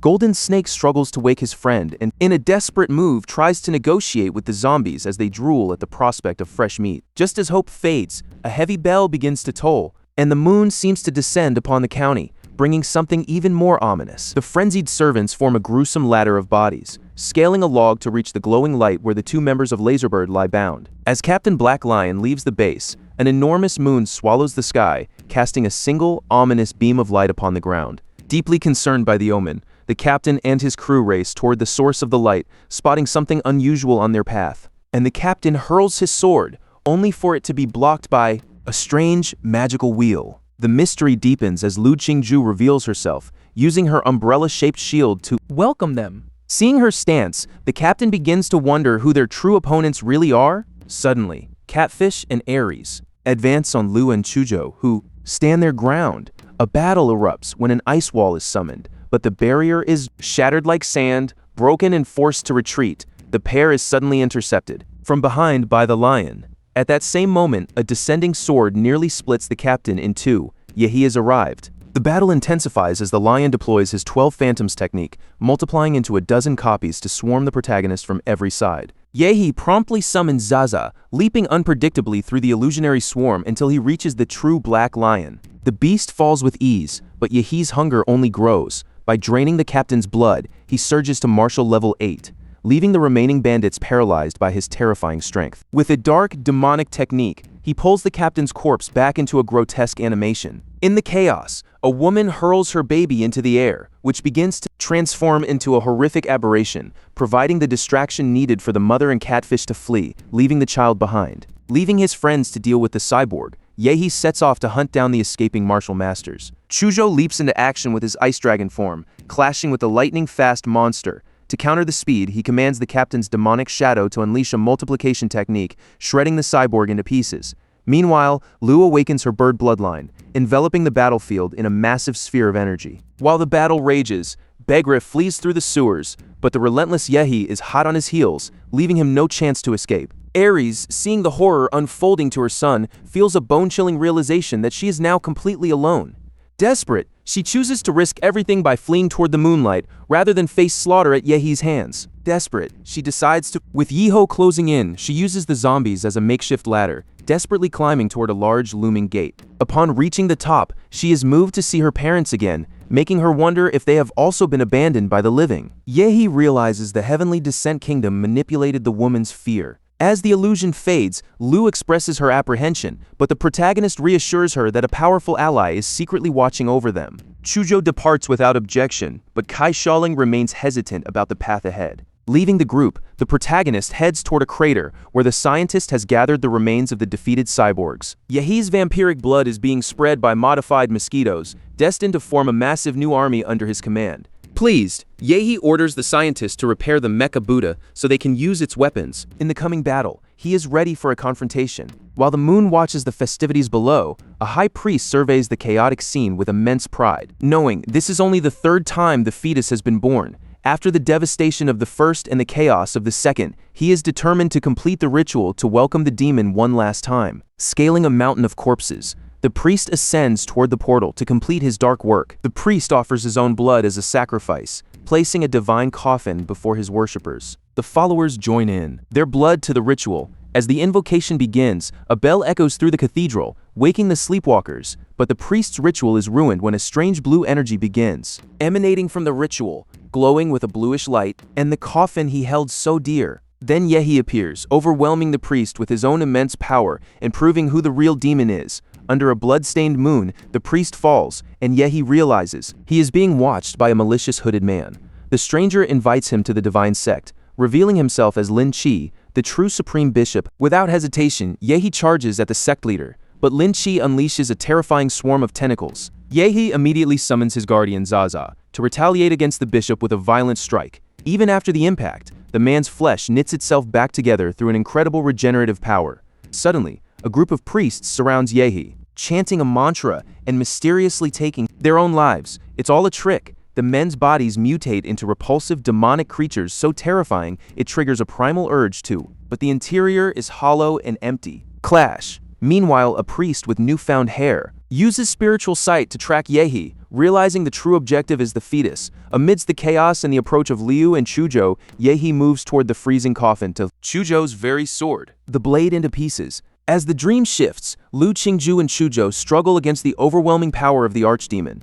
In his draconic form, Chuzhou prepares to launch his final most devastating strike against the demon. Chuzhou claims they are just freshmen from Huadu, but the priest's summons brings a swarm of sleepwalking warriors from falling coffins. The cleric welcomes his new soldiers, and the mad doctor rushes to send an army of giants to defend Liu Qingju. She breaks away from the sleepwalkers to reach Yahhei, but the priest's corpses block her path. A projectile strikes Liu Qingju directly, and despite her injuries, she manages to fall into Yahei's arms. Driven by sheer willpower, a wounded Liu Qingju takes flight to carry Yahhei away from the carnage. She notices the giants falling to the warrior corpses, but the mission is cut short as a voice strikes her mind. The psychic attack is too strong. Liu Qingju loses control and begins to freefall. Liu Qingju's descent is met by grotesque corpses, their necks transforming into jagged spikes to impale her. Zawarudo! He quickly apologizes to Liu Qingju for falling asleep, a moment of relief for her as he breaks free from the illusion and pushes forward. Summoning a humanoid giant, Yahhei tramples the remaining enemies underfoot. Suddenly, a sharp bark breaks the silence. The priest who trapped Yahhei in the illusory realm begins to suffer a similar fate when the moon demon commands him to enter a coffin to serve as its physical vessel. While the priest is claimed, Yahhei wipes out the rest of the enemies, only to face the true leader descending with a cold gaze. Yahhei is ready to meet this legend, but the world around him shifts into a colossal moon, revealing the terrifying reality of a chimerism. Yahhei is trapped within an illusion so potent that even his system-granted golden body is useless against its harm. The demon approaches, praising Yahhei's bravery and offering him a chance to rule the world together, but Yahhei refuses, choosing to walk his own path alone. Dismissing the rejection, the demon warns that he takes what he wants, and with a single strike, he tears Yahhei's body apart, leaving him immobilized. Yet as the deity reaches out, he finds he cannot even feel the boy's soul. Yahhei laughs, revealing he used his vampiric regeneration to split his soul and body into two. He is still alive, waiting to wake up in the other half, until a golden blade shatters the illusion. Qinglong, the chief of the first division of the Order of the Bird and Dragon, has arrived. Yahhei had already called for backup, knowing he couldn't face this monster alone. The deity, planning to use Yahhei's body as a vessel, later tosses him far away from the battlefield. The chief launched a merciless attack, but Yahhei managed to escape, fleeing inside a pod toward a distant forest. Landing far from Lingshui County, he realizes he is finally safe enough to study his newfound power. With his friends and doctor safely tucked away, he turns his attention to the essence of the moon demon Barris. By merging the demon's essence with his Rakudo abilities, his vampiric power undergoes a massive evolution, leaving Yahhei stunned by the sheer crushing magnitude of the strength he has acquired, even if the cost was nearly the lives of those he cares for. Needing to secure his position, he heads to the college to face the inevitable interrogation by Master Qinglong. Once in Wadu, Yahhei questions how a sacrificial cult could vanish from public attention so abruptly, but the president offers no answers. The mission will be recorded as level 4 to keep the public calm, but the reward will be enough for a level 5. Yahhei is intrigued by the flattery, knowing he used several shortcuts to win the next day. As he waits for his interrogation, Yahhei stares at images of the massive crater left by the fight, fearing the demon might come for him. The president had warned him that Qinglong could seal demonic influences, but Yahei's anxiety remained heavy until the chief enters the room looking completely different. Qinglong explains that he suffers from lingering effects after a battle, and Qinglong admits he was once nearly turned into a beast himself, leading to his exile. Then, as the bandages fall away, the horrifying symbols on his skin cause Yahei's eyes to bleed. Qinglong remains unimpressed, as anyone else would have fainted at the sight. To cure the corruption, the master promises to erase the demonic mark forever, with a surge of purifying power. Power that Yahhei's system recognizes instantly. After the ritual, Qinglong asks if Gongke is his master. Though Yahhei had been told to keep her identity a secret, the master offers only well wishes for the woman, before suddenly proposing a friendly spar. To ensure it remains truly friendly, Yahhei suggests they fight under the moonlight, and the two head to an outdoor arena. The master sets high stakes. If Yahhei can make him move, he wins the match and anything he desires, including a promotion to the prestigious first division of the Bird and Dragon. Yahhei draws his sword, a move that piques the master's interest in the boy's dark aura. Yahei's first strike is unleashed with lethal intent. Qinglong clenches his fist to meet the force, acknowledging a power so tremendous that even Gongke feels the shockwave within her cocoon. Meanwhile, in the room of the student Xiang Jianhui, something stirs. Yahhei is enjoying the company of a young woman, but he also senses a strange killing intent from a distance. Amidst the ruined architecture, Master Qinglong stands firm, surprised by Yahei's sudden direct military strike. Because Yahhei exhausted his energy on a forbidden technique to win, the master rushes to catch him before he hits the ground. With complete nonchalance, Yahhei claims that since the master moved from his spot, the fight is already lost. Qinglong accepts the terms, though Yahhei promises to collect his reward later. The master suggests Yahhei needs more physical training to sustain such intense killing aura. Yahhei feels proud, as he didn't even need his emperor model to compete. Qinglong hints at training him personally, but Yahhei completely misses the suggestion and simply replies that you will just ask the president for a recommendation instead. While Yahhei is examining a gifted cultivation medallion in his room, the doorbell rings. The boy drops to his knees, desperately begging Yahhei to take over the leadership of the Dragon's Blood Society. Outraged by the freshman's weak spirit, Yahhei subjects him to an intense training session to restore his self-esteem, eventually offering a blood transformation pill for recovery. Once recovered, the young man explains how their society has managed to attract attention, despite being made up of students from many different cities. The student council, dominated by local Huadu students, has begun sabotaging them.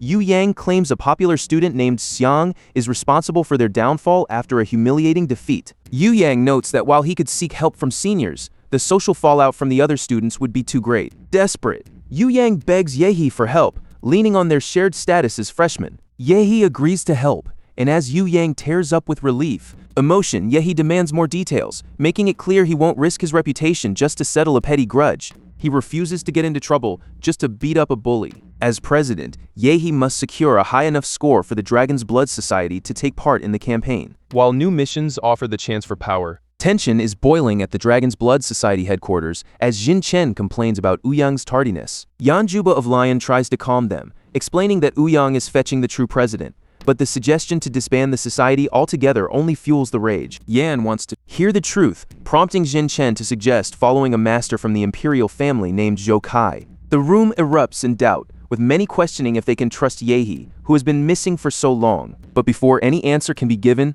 a sudden crash interrupts the chaos. Yahhei bursts through the doors, kicking them wide with sheer aggression. Yan lunges at the intruder, but he is abruptly blocked by a girl with a cold, unyielding expression. Yahhei demands that anyone wanting to join his new faction prove their loyalty by beating Yan, and as hesitation sets in, his fury begins to boil over. Yahhei declares that no one in the room is worthy of following him. In a sudden burst of violence, Yahhei grabs the intruder by his hair and hurls both him and the cold-faced girl out the window. After ordering the unworthy members to leave, he faces a hesitant crowd, but Yu Yang offers them a second chance if they accept punishment. Yehei's sinister gaze forces their hand, and shortly after, he meets with the representatives to coordinate a plan for the Shi reconquest event. Shortly after, he meets with the representatives to finalize his plan. Yahhei's ambition is massive, as he intends to challenge every student in the college below the Grandmaster level, trusting his vision. The news of Yahhei's sudden transformation and his wild challenge spreads like wildfire through the campus. While the public interest and advertiser hype reach a fever pitch,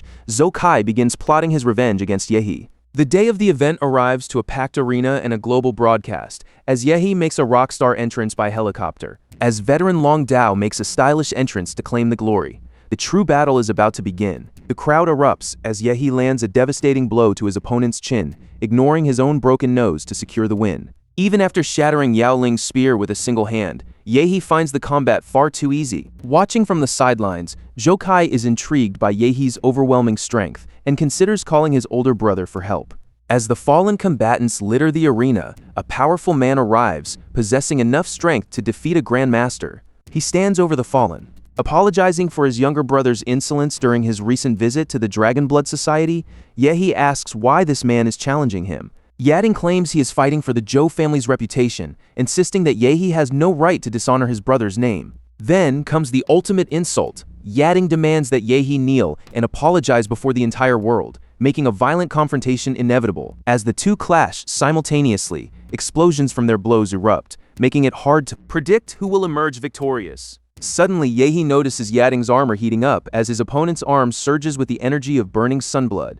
The crowd watches in breathless anxiety as the fight escalates, until Yahhei activates his monster armor and delivers a devastating punch straight to Yading's face. The sheer display of power is so immense that a bystander can only call him the Demon King. While Yading wonders how anyone could love such a violent warrior, Yahhei begins to grow in size to survive the crushing weight of the protagonist's giant form. Yading realizes his bones simply won't hold out much longer. Desperate, must rely on speed to even the odds against Yahhei's overwhelming strength. He dances through the attacks, using the momentum to raise his body temperature until he glows like he is carrying the sun itself. Then, he unleashes his ultimate scorching fire attack. Yahhei is thrilled by the chaos, using the moment to test a powerful new technique, the sky-rending dragon cannon. The clash is devastating, nearly killing his opponent, until the university's director suddenly intervenes to save the day. Yahhei had used that massive attack on purpose to catch the director's attention, and now the man is helping organize the event, and demanding to know who else dares to challenge the champion with no one stepping forward.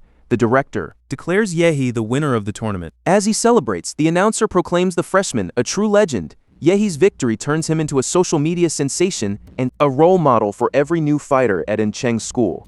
However, this sudden popularity doesn't sit well with the Bird and Dragon division, whereas the Dragon's Blood Society celebrates the achievement. Later, in the privacy of his room, the Mad Doctor informs Yahhei that he has discovered a way to unlock the Golden Gene. The doctor warned that the artifact contained a laser bird tracker, so he is building a magnetically shielded room. A sanctuary that won't be ready for a week after hanging up. Yahhei dives into the doctor's mind, discovering the sinister Project Prometheus is using the celestial descent realm to secretly cultivate a demonic fetus. Yahhei learns the project leaders betrayed their cult just to capture the first demon for experimentation. This dark science paved the way for Project Eden, an attempt to create an artificial god, and Project Spark, which birthed the Golden Gene. Yahhei realizes his discovery is only the tip of the iceberg. He will soon have to face Project Prometheus directly. For now, he turns his attention to the Qinglong amulet. Activating his sleep cultivation method, Yahhei awakens as a knight on a rainy eternal battlefield where non-human claw marks Scar the Fallen and a carriage swerves around him like he is nothing but a rock. Yahhei stops the vehicle, leading the driver to assume he was a thief. The man is offended but explains his mistrust is due to a previous incident with a blue-haired thief. Losing patience with the long story, Yahhei smashes the carriage to force the man to guide him through this world of martial aura. An upset driver leads him down a trail toward the test site. However, the tracks suddenly vanish as the man attempts to trick him. Unconcerned, Yahhei looks to the sky to unravel the trap. Yahhei rushes toward the plains to find a mount, but the driver's horse suddenly rears up in terror and throws them to the ground. Through the dust, a nightmare emerges, the Star Devourer, a Calamity-class monster. It unleashes a blast of fire, yet the old man stands unscathed, as if the flames mean nothing to him. Yahhei realizes this trial isn't about slaying the beast, but collecting its sacred symbols. As he begins tapping into the local monster's power, he survives the inferno without a single scratch. To face this threat on equal footing, he decides to transform into the Emperor model. The old man watches in shock as the two clash, a violent storm of lightning and fire tearing through the landscape. Yahhei strikes with everything he has, reducing the dragon to only 3 heads. He unleashes a devastating atomic beam that obliterates the creature, taking its heart as his prize, while the old man stares, unable to believe the destruction he just witnessed. As Yahhei explores the giant heart, the intense heat begins to melt his very arm. But he pushes through the pain to find a circuit of wires that instantly fuses into a powerful suit of armor, the first to ever master the model. Even the old man must admit the young man is worthy of such a legendary weapon. Driven by the need for even more power, Yahhei realizes he must upgrade the armor's expansion to survive the technique's true weight. He refuses to leave this world until he is strong enough. 7 days later, an exhausted Yahhei looks like a zombie after his grueling training when Chujo calls with news of the mission reward. At the college's tallest tower, Yahhei is greeted by an official named Nua. He follows her, sensing the hidden depth of her nature. Nue is a cyborg disguised with a human head, designed for friendliness, as they ascend toward the director's floor. Suddenly, space bends, and Yahhei finds himself already seated in an armchair. Director Shin offers him tea, revealing his ability to manipulate time to explain how he saved Yahhei in the past. When offered his mission rewards, Yahhei ignores the riches, stating his only interest is gaining access to the Prometheus files. To his surprise, the director agrees, leading him to a room containing half of a massive brain. This organ serves as Nuwa's artificial intelligence, but the truth is far more terrifying. It was once part of the first demon ever captured alive. The data is transferred to a flash drive, providing Yahhei with a personal assistant to guide his every move. Yet Director Shin's sudden trust feels far too surreal, making Yahhei suspect a conspiracy is brewing. Meanwhile, back at the college, a student named Shang is honing his skills through martial meditation. Convinced he is the strongest in the institution, Shang mistakes Yahhei for a subordinate arriving to surrender. He's quickly corrected when Yahhei, simply wanting peace to train, strikes him down. Settling into the training room, Yahhei uses the new AI to activate a nuclear energy shield. This protection allows him to safely consume his collected cores, and with the support of the artificial intelligence, his power begins to surge exponentially, enveloping him in a blinding light. Inside a crystal coffin, a cocoon holds a monster king waiting to shatter and emerge. Meanwhile, the day for the reconquest of Xia has finally arrived. As the day for the reconquest of Xia arrives, a massive army mobilizes under the watchful eye of their director, who lets out a piercing war cry that ignites the very cosmos in his soldiers' hearts. They raise their martial chi toward the heavens, fueled by a speech that ignites their very souls.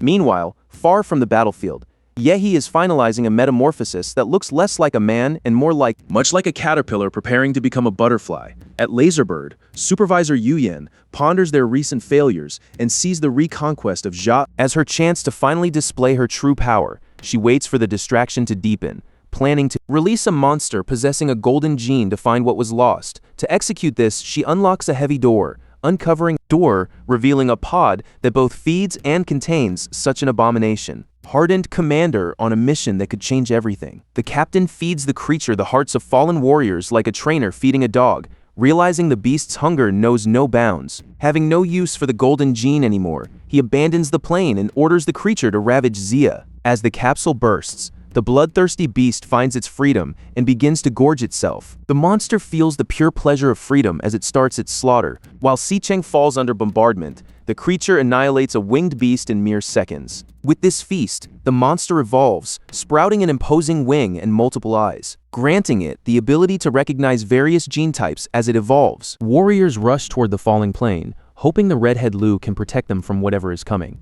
But they find only a nightmare, a creature devouring monsters like an all-you-can-eat buffet. The being is pleased to have taken the bait, drawing them directly into a fight. Zhang's attacks fail to even scratch the beast before he is swallowed whole. Even Lu is overwhelmed as the monster uses the voices and bodies of her fallen friends to infiltrate their ranks, searching for the golden gene. Meanwhile, on a different battlefield, a Lord-class beast faces a powerful knight. This knight is Chen Tianyu, the director of the Wadu Academy of Master Grains, who easily dismantles the beast. The heroes consult with Dai Qiming, the student council president, to find the safest path to the sovereign beast's nest.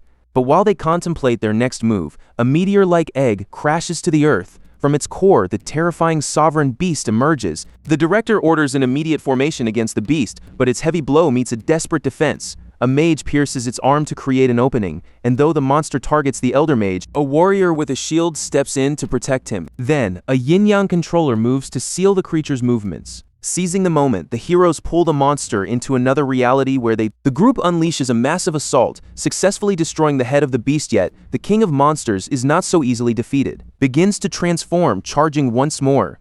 A massive fireball strikes the warriors, knocking them down like bowling pins. The director retaliates with a thunder spear, but the horned insect-like monster tosses the shield warrior aside like a mere snack. It finally grabs the director and begins to choke, mocking his squad's weakness compared to the sovereigns of Zhicheng. Meanwhile, on the city's east side, an admiral monitors another sovereign-class monster evolving amidst the buildings. He orders an evacuation to prepare for a nuclear strike. Suddenly, a tentacle lashes out at his ship, and though a magnetic cannon severs the limb, it regenerates instantly. In a desperate rush, the officer launches the warheads, thinking the monster is dead, but relief is short-lived, as the creature survives the blast, leaving the officer hopeless. At that moment, an alert is issued. Panic spreads as evacuation orders are issued for an incoming intercontinental missile bearing life signs. Yahhei is seen surfing atop the giant projectile with a look of grim determination. Just moments ago, he completed his evolution, under the guidance of Manhwa, who had gifted the young man special nano-armor to prepare him. Realizing the battle has already begun, Yahhei hurtles toward the conflict atop the missile. As he closes the distance, he launches the projectile at the monster, offering a glimmer of hope to the defenders. The strike reveals the monster's true form, but the chaos doesn't end there. While Wuhong's defenses are shattered, President Chen Tianyu continues to resist, forcing the sovereign into its third mutation, a transformation that effortlessly blocks the president's desperate counterattack. The sovereign has made its choice. It will evolve the night, but for the others, there is only mindless pulverization. In the midst of this terror, Wuhong rises, transforming into a bizarre, alien-like form that reeks of ancient demonic experiments.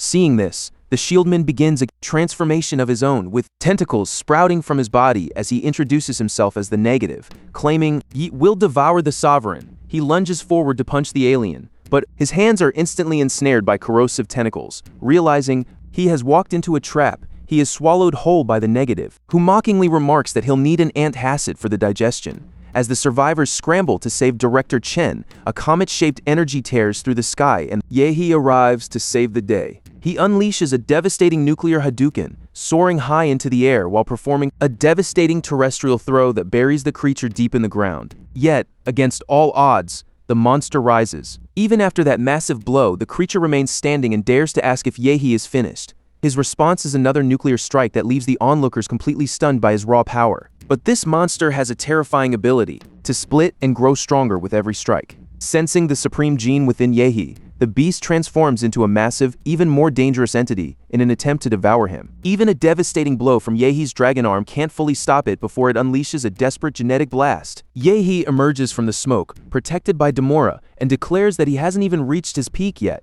The monster unleashes a barrage of stolen abilities, but none can penetrate Yahei's defenses. Desperate, the creature suggests splitting the planet just to survive. Yahhei, however, scoffs, claiming he only needs 10 minutes to end this fight. The monster freezes, incredulous at such a bold declaration. Capitalizing on that hesitation, Yahhei grabs the monster and drags it into hyperspace, intending to deliver his final blow far away from the world's surface, far from the planet. The plan is working perfectly. The monster is weakened, and its devoured souls have vanished, leaving it with only one life left. In a final act of insanity, to prevent its parts from being scattered, the creature attempts to self-destruct, but Yahhei reacts first, crushing it before it can escape.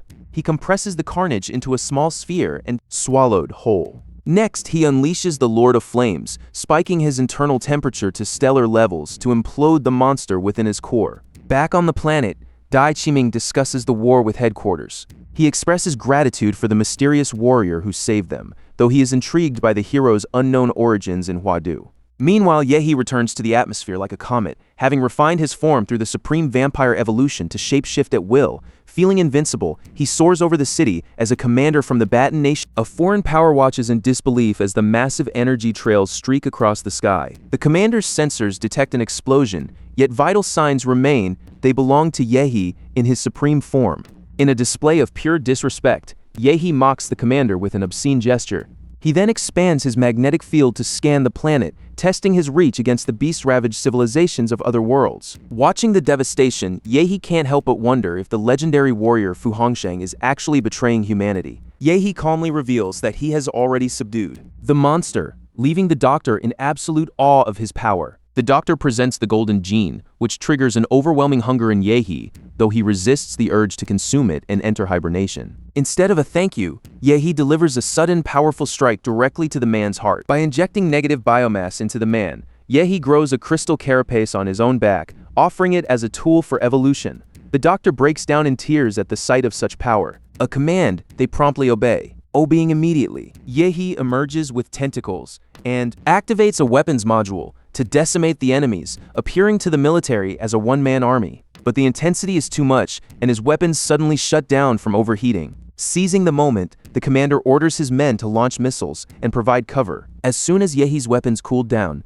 and came back online, the beasts swarmed him from all sides before the system. Overheated a second time, seizing the chaos, a three-headed wolf commands its hordes, while the command center detects even more Lord-level beasts approaching, making the situation desperate. Even the retreating warriors stop, deciding to stay and fight alongside Yahhei. But before they can move, an intense light explodes from Yahei's weapons pod, annihilating every monster in sight and leaving nothing behind. Rising on massive wings, Yahhei is driven by a new power and the drive to claim every reward, with 3 cities already recovered. The people celebrate their hero. When word spread that West City had been retaken, Lu Qingzhu noticed a familiar blue light emanating from the site. At the command center, the minister immediately ordered that Yahei's identity be kept secret. Soon Yahhei arrived at headquarters seeking a favor. The minister showed such reverence that he nearly knelt before him. He requested his head student identification, as the minister viewed him as already more powerful than President Xin Jingwen. But the formalities continued, as the student council president was summoned to grant Yahhei his official title. The president thanked Yahhei for his service to the college, an honor that provided him even more evolution power.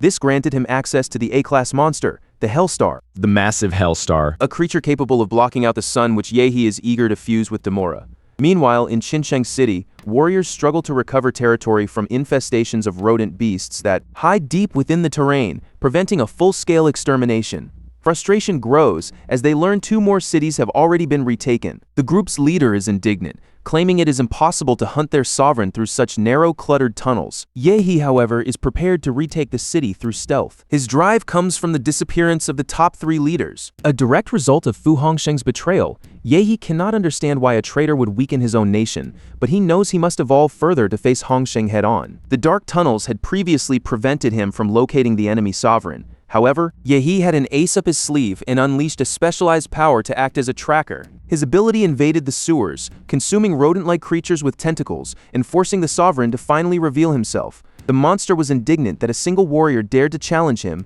and declared that he would, but Yahhei remained unfazed by the monster's despair. Instead, Yahhei simply raised his hand, conjuring a massive vortex he called Divine. The punishment begins for the rat sovereign as it tries to escape, but Yahhei won't let it go, trapping the monster with his energy tentacles, pinning it with energy tentacles before the massive attack obliterates its body. Yet the leader's core survives, splitting into tiny fleeing rats until Zaza freezes time, allowing Yahhei to pinpoint the true core. They quickly merge into a single embryonic form, sucking every other rat into itself. Traumatized by Yahhei, the reborn creature flees toward the domain of sin, hurling itself toward the portal that leads back to its home world. Suddenly, an immense purple light explodes across the sky. When they arrived, all the rats had vanished, leaving the world wondering who possessed such massive power. While cities were being reclaimed, officials grew wary of the mysterious force at play. Meanwhile, Yahhei headed for the information-sparse city of Bocheng and decided to embrace a darker side, transforming into a sinister creature with a malevolent scythe for a blade. Using his master Gong Qi's assassination arts, Yahhei set out for a city where the residents were acting strangely. He quickly realized the local sovereign was using illusions to mask a horrifying truth. The inhabitants weren't just acting strange, they had all been turned into zombies. Probing a corpse with his techniques, Yahhei learned the sovereign had even murdered the local chairman. As she faded, the corpse revealed that only a Grand Master could defeat their leader. After letting the warrior rest, Yahhei swore to exterminate them all. He activated his magnetic field to hunt the sovereign, but only sensed the roaming zombies. Refusing to yield, he unleashed his dark aura across the city, trapping monsters in his path. Yahhei tracks the monster to a secluded mountain, finally finding the sovereign's lair. The monster commands his zombie horde to strike, sensing Yahhei as a threat.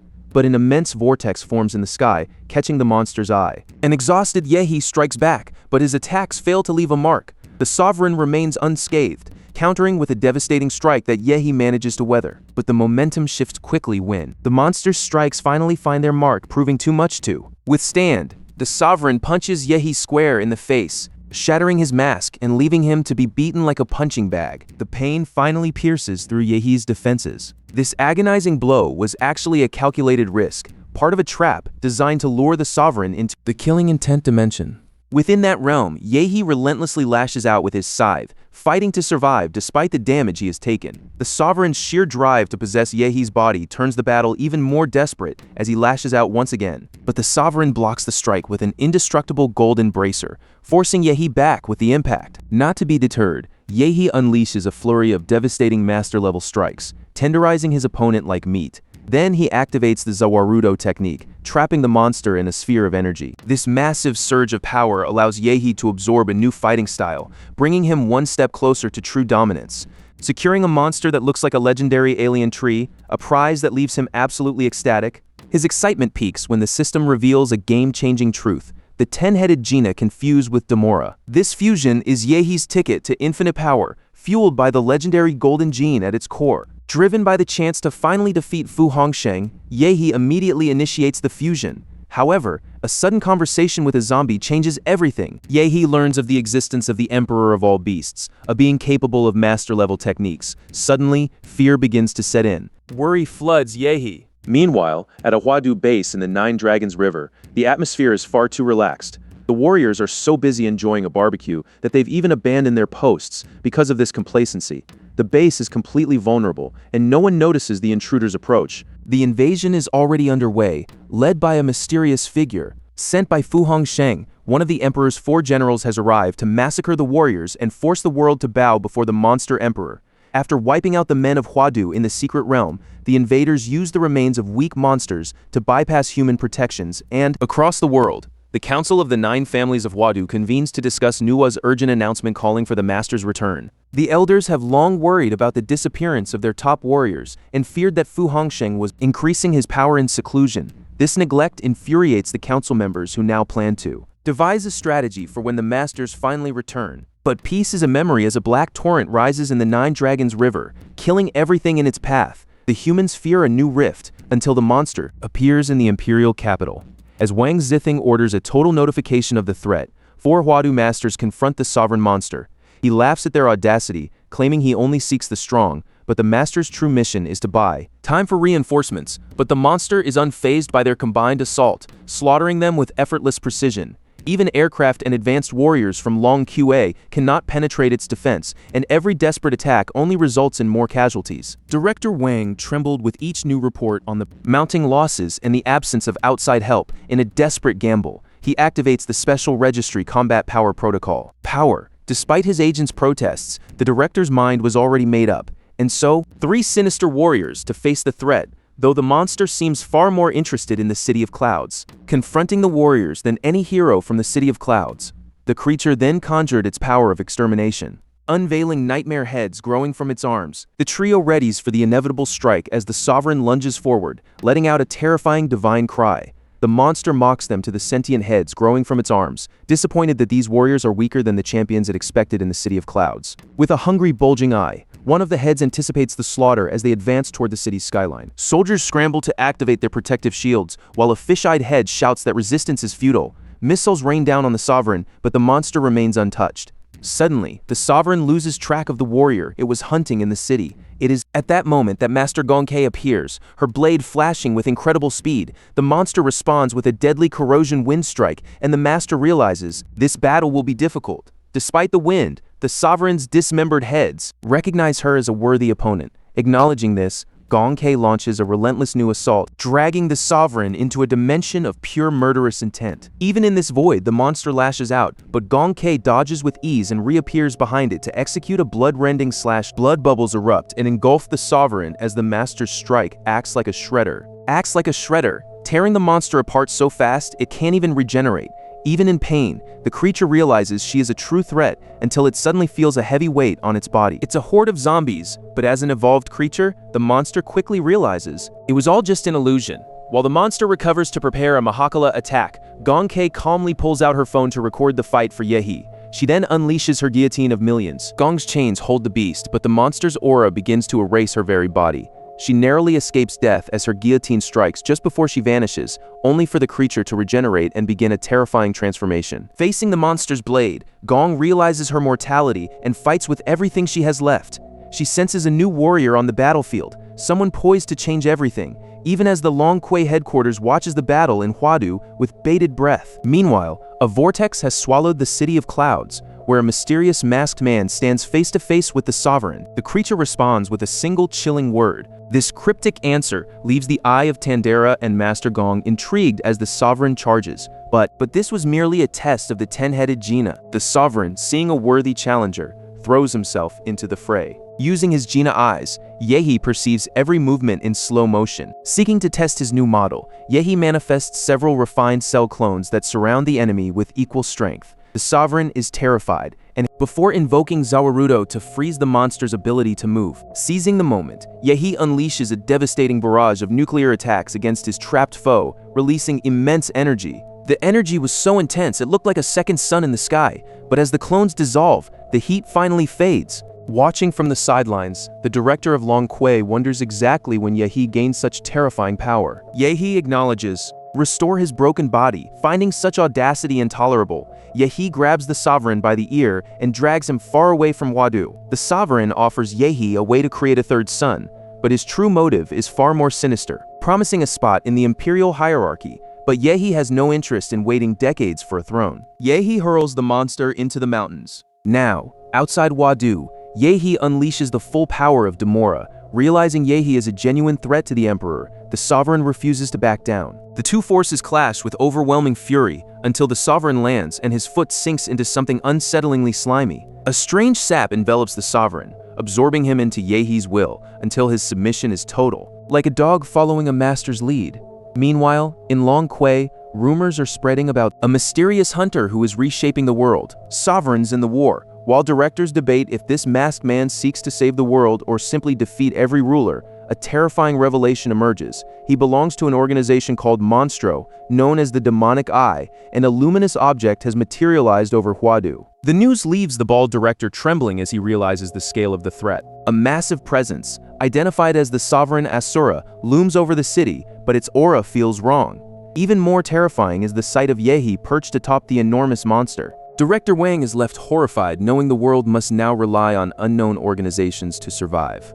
As the chaos spreads, news reaches the corners of the globe, indicating that the entire world is in grave danger. Far away on Liuli Island, the head of the Kai family awaits the arrival of a mysterious traveler coming to close a deal with the family head. Meanwhile, Yahhei christens his first subordinate, a monster named Hook, beginning to build a secret army under the Monstro banner. However, his quiet planning is interrupted when he finds himself staring at a tree, which suddenly blinks with curiosity. When Yahhei strikes, he realizes the tree was actually a mad scientist in disguise.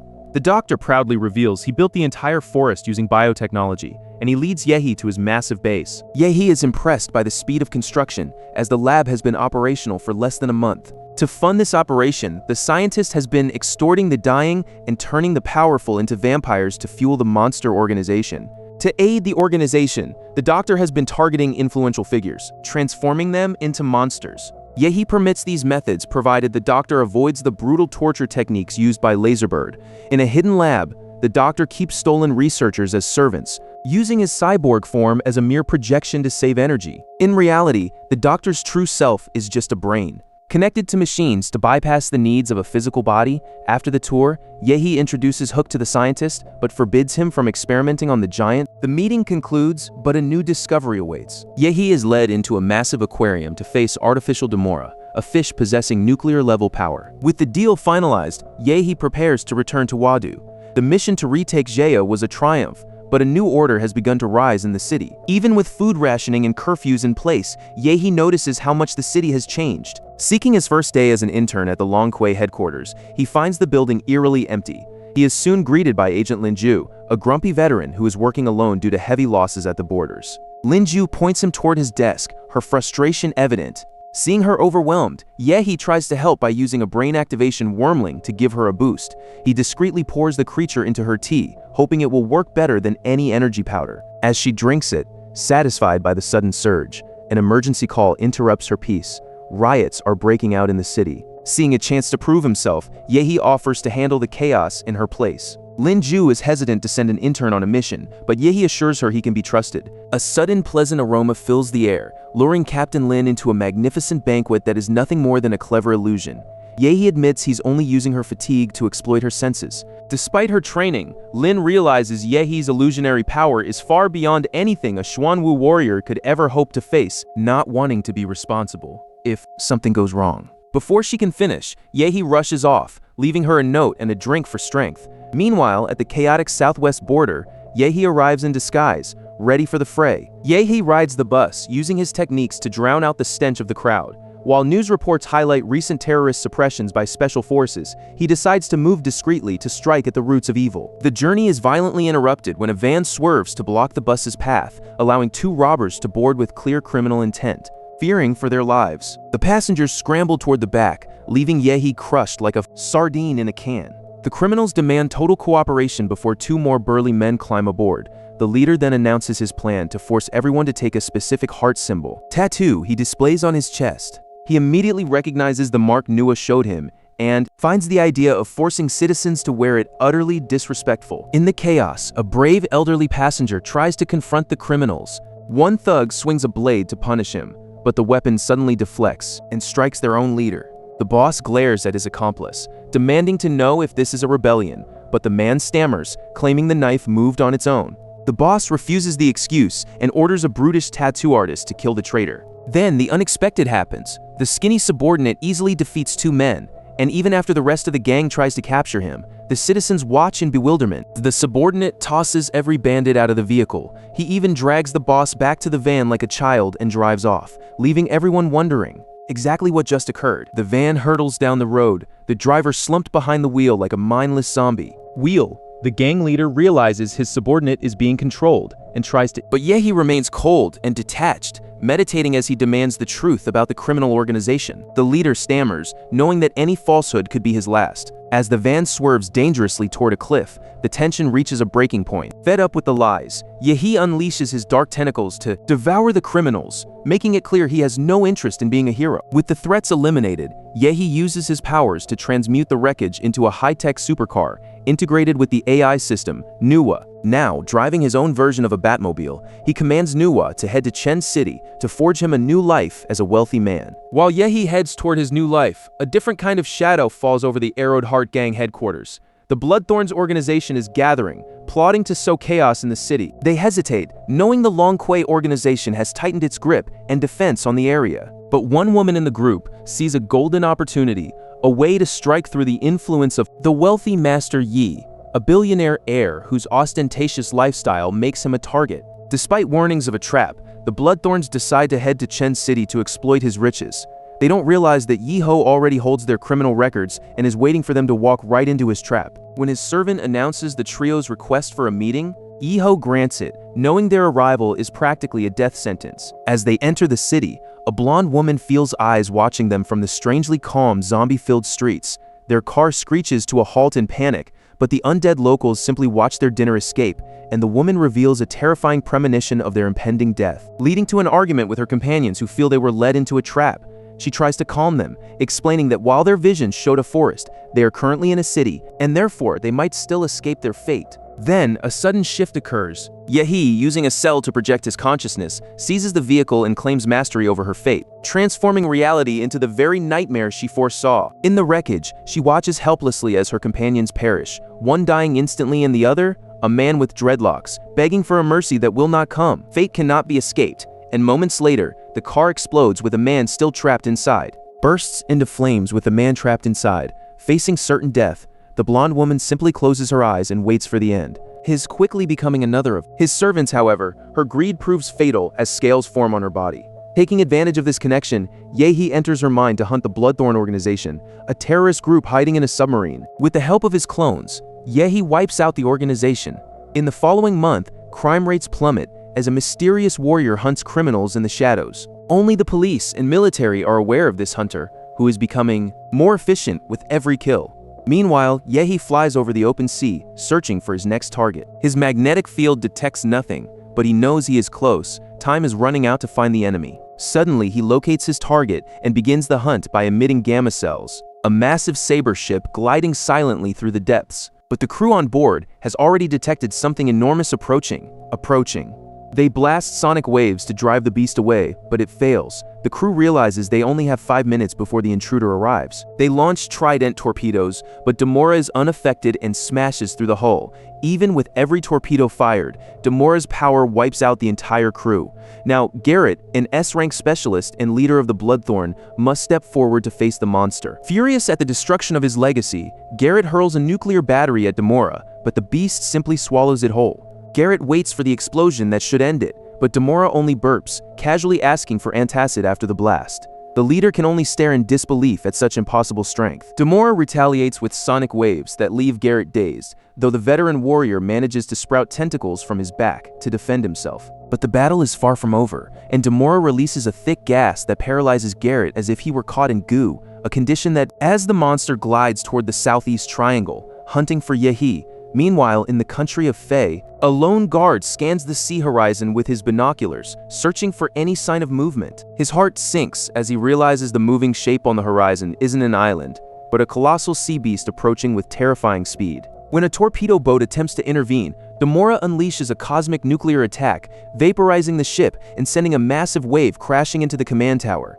At the military command center in Fae, an emergency alert is issued for a sovereign-level beast. The general orders a desperate barrage of projectiles and bombs to stop the creature before it can reach the shore, but suddenly, the monster's signal vanishes from the radar, leaving the high-ranking officer completely perplexed. Meanwhile, Demora evades every trap and turns its fury toward the country's fleet, blasting the entire naval force to pieces as the commander watches his vessel approach its end. His ship begins to sink. In minutes, the entire fleet is gone, making Demora's devastating assault on Fae and its neighbors an official reality. A small fragment of Yahhei clings stubbornly to the aircraft's window. Identifying itself as Supreme Leader Y, the fragment slips through the crevices into the plane, startling the crew and prompting an agent to attempt a super punch. The violence is absolute as tentacles and arms pierce through the passengers, leaving no survivors behind. Meanwhile, in the country of Nan, the creature known as Demora is wreaking massive destruction from a distance.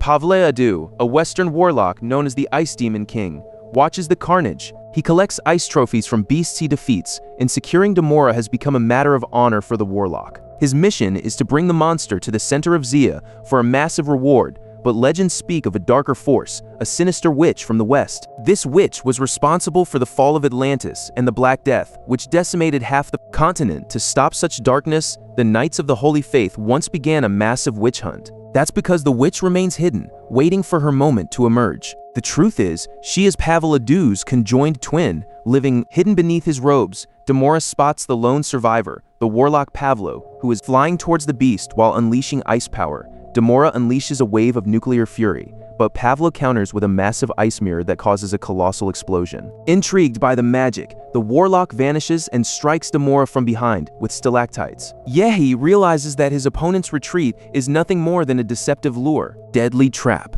To counter the ruse, he decides to pretend he is falling for the plan. Pavel fires a volley of ice arrows at the beast, but Demora doesn't even flinch. Thinking the monster has entered a vulnerable hibernation, the warlock approaches, eager to claim his next trophy. In that very instant, Yahhei unleashes his absolute power, but the attack is deflected and a second strike hits true. The blow reveals Demora was merely feigning immobility, prompting Yahhei to launch a devastating assault that slams Pavel to the ground.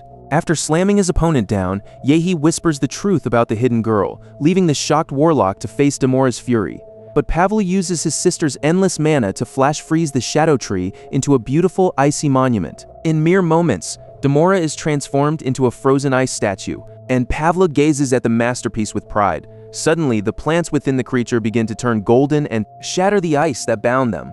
The warlock can only watch in disbelief as he loses the contest of magic. To Pavlo, this sudden reversal feels like a mockery of his power. Refusing to face another humiliation, the warlock unleashes a massive tornado to crush Demora.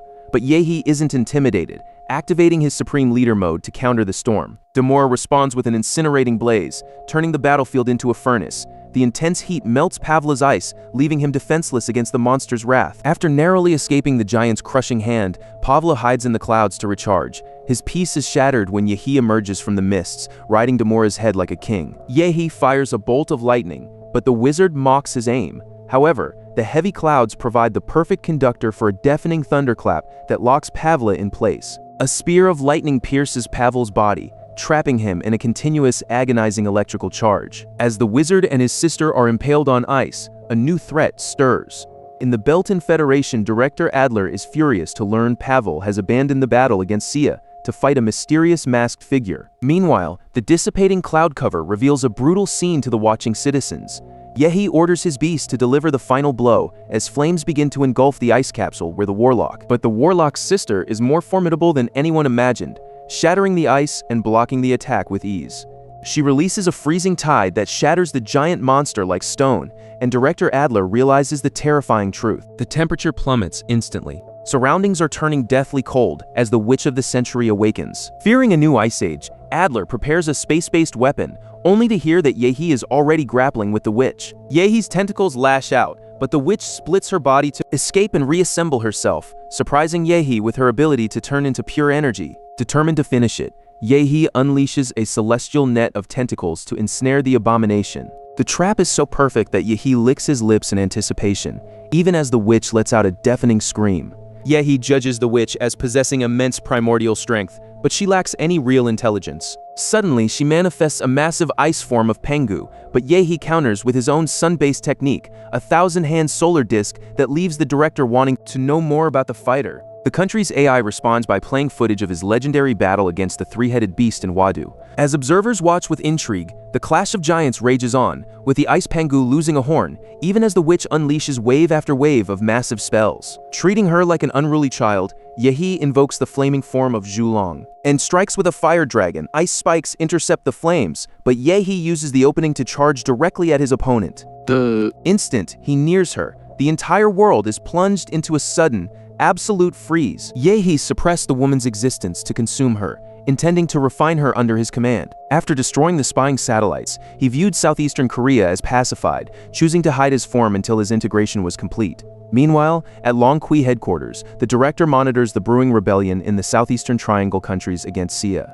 Though allies aid the spread of democracy, the director is more pleased by Damora's support. Yet, the rise of the monster organization and the defeat of the 21st century witch leaves a shadow of uncertainty over the future. Having captured the witch, Yahhei receives a legendary item and plans to return home.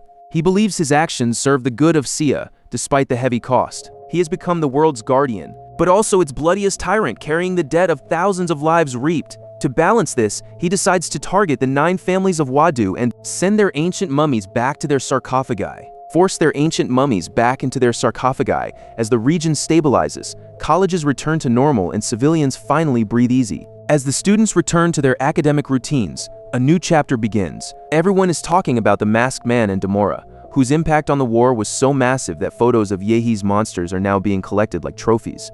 Some even whisper that the mysterious man could be hiding among them. As Yahhei enters the Dragon's Blood headquarters, the others bow to him, surprised by the sudden greeting from the hero. Yet, Yahhei's mind is focused on a different goal, defeating the 9 families of Wadu and finding his friend, Chujo. Meanwhile, Chujo sits meditating to cultivate his martial chi until Yu Yang arrives to deliver news that someone is seeking him out. With the current leadership weakened, some believe it's time for the 9 families to reclaim control, but Chujo refuses to entertain the nonsense. Despite the rejection, Feng Qi extends an olive branch, offering Chujo an alliance. Chujo promptly rejects the deal, declaring that his lineage has nothing to do with the Wadu families. Feng Qi withdraws, seemingly unsurprised by the defiance, but offers one last temptation, becoming the president and representative of all Wadu students. The current president of the association stands before him. Insulted by the rejection, the rich kid unleashes a massive wave of power to force Chujo's submission. It's a final, desperate bid for dominance that leaves the young man staggering. Suddenly, Chujo is pulled into a blood-soaked illusion where a sinister monster and a bizarre masked warrior stand waiting. This figure is known for decimating sovereigns, and now he has arrived in Huadu. The being possessing a single demonic eye demands Chujo join their monster organization. Possessing a single demonic eye, the being extends an invitation to join their organization. The answer comes quickly once Chujo asks if Yahhei is already part of the group.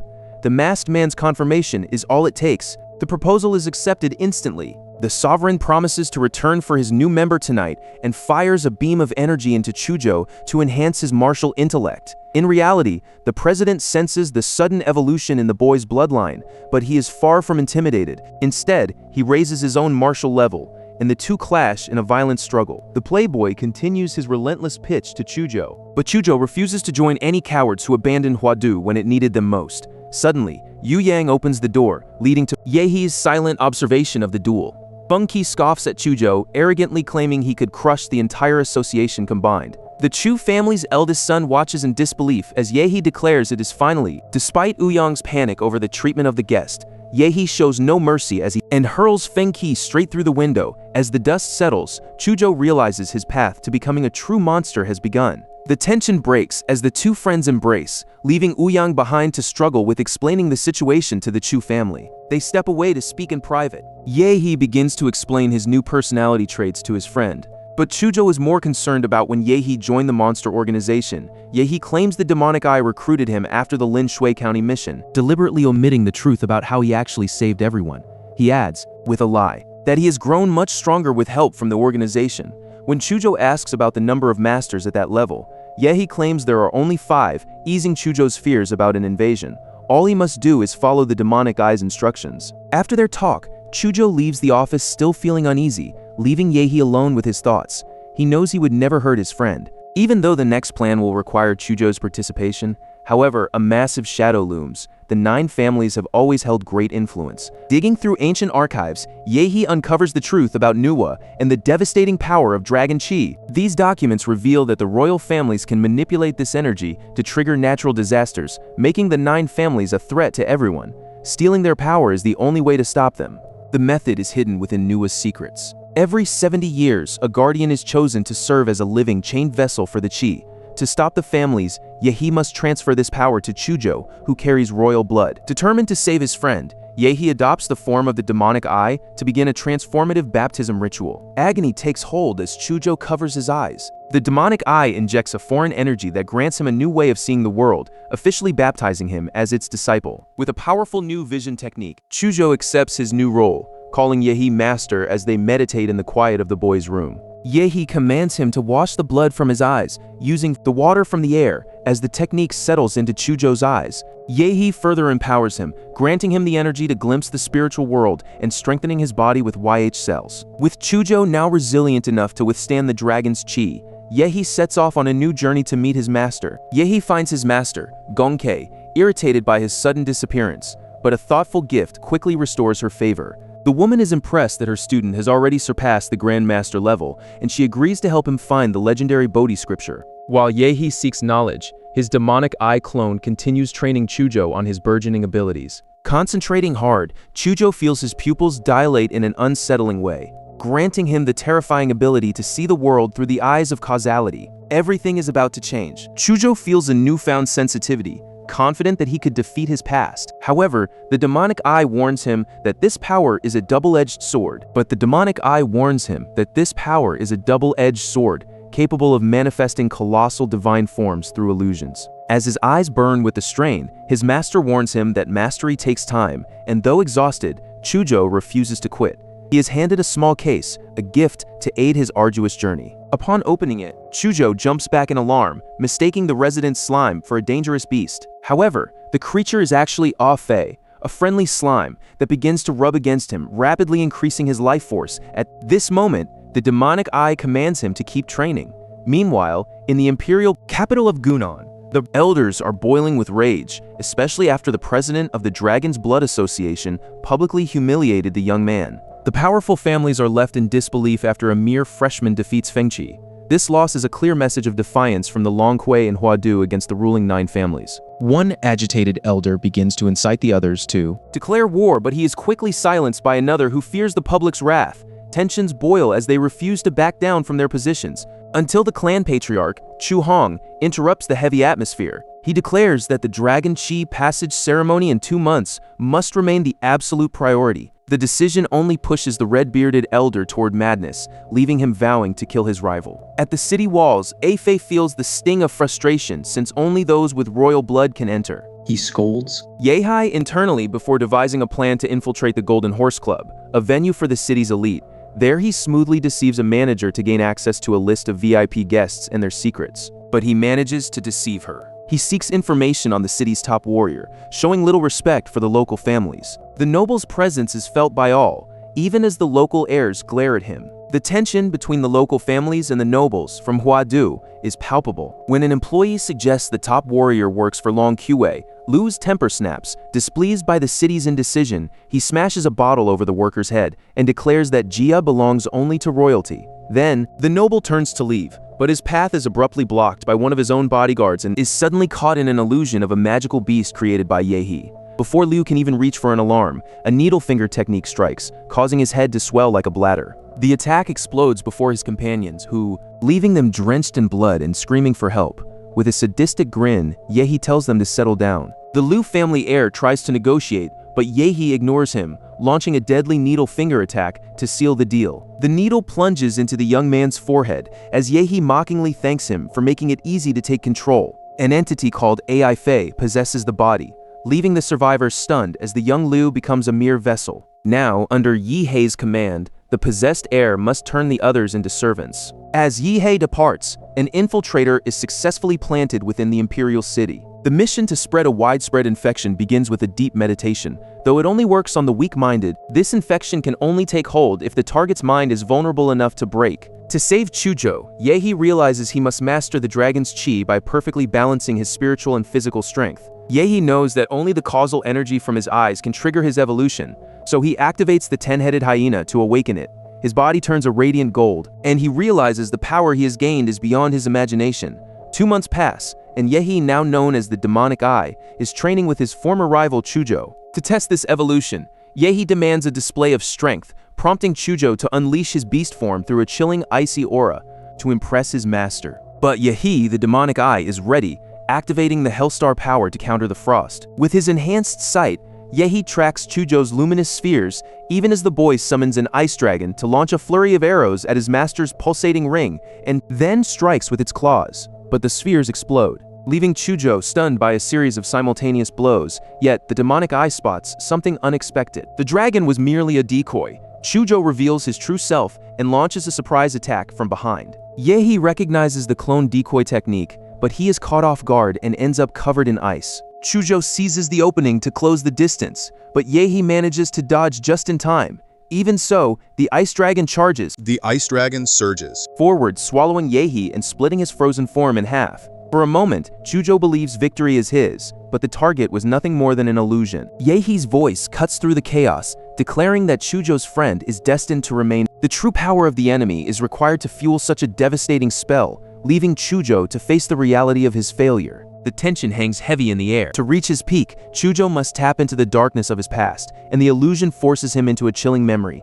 He sees himself as a chained child, watching helplessly as his father begs a merciless patriarch to spare his family, but the patriarch shows no mercy to those who shame the Chu name, leaving only trauma to fuel Chuzhou's power. His mother offers her life to save him, a desperate plea that fuels Chuzhou's rage as he begs his father to show his true strength and escape.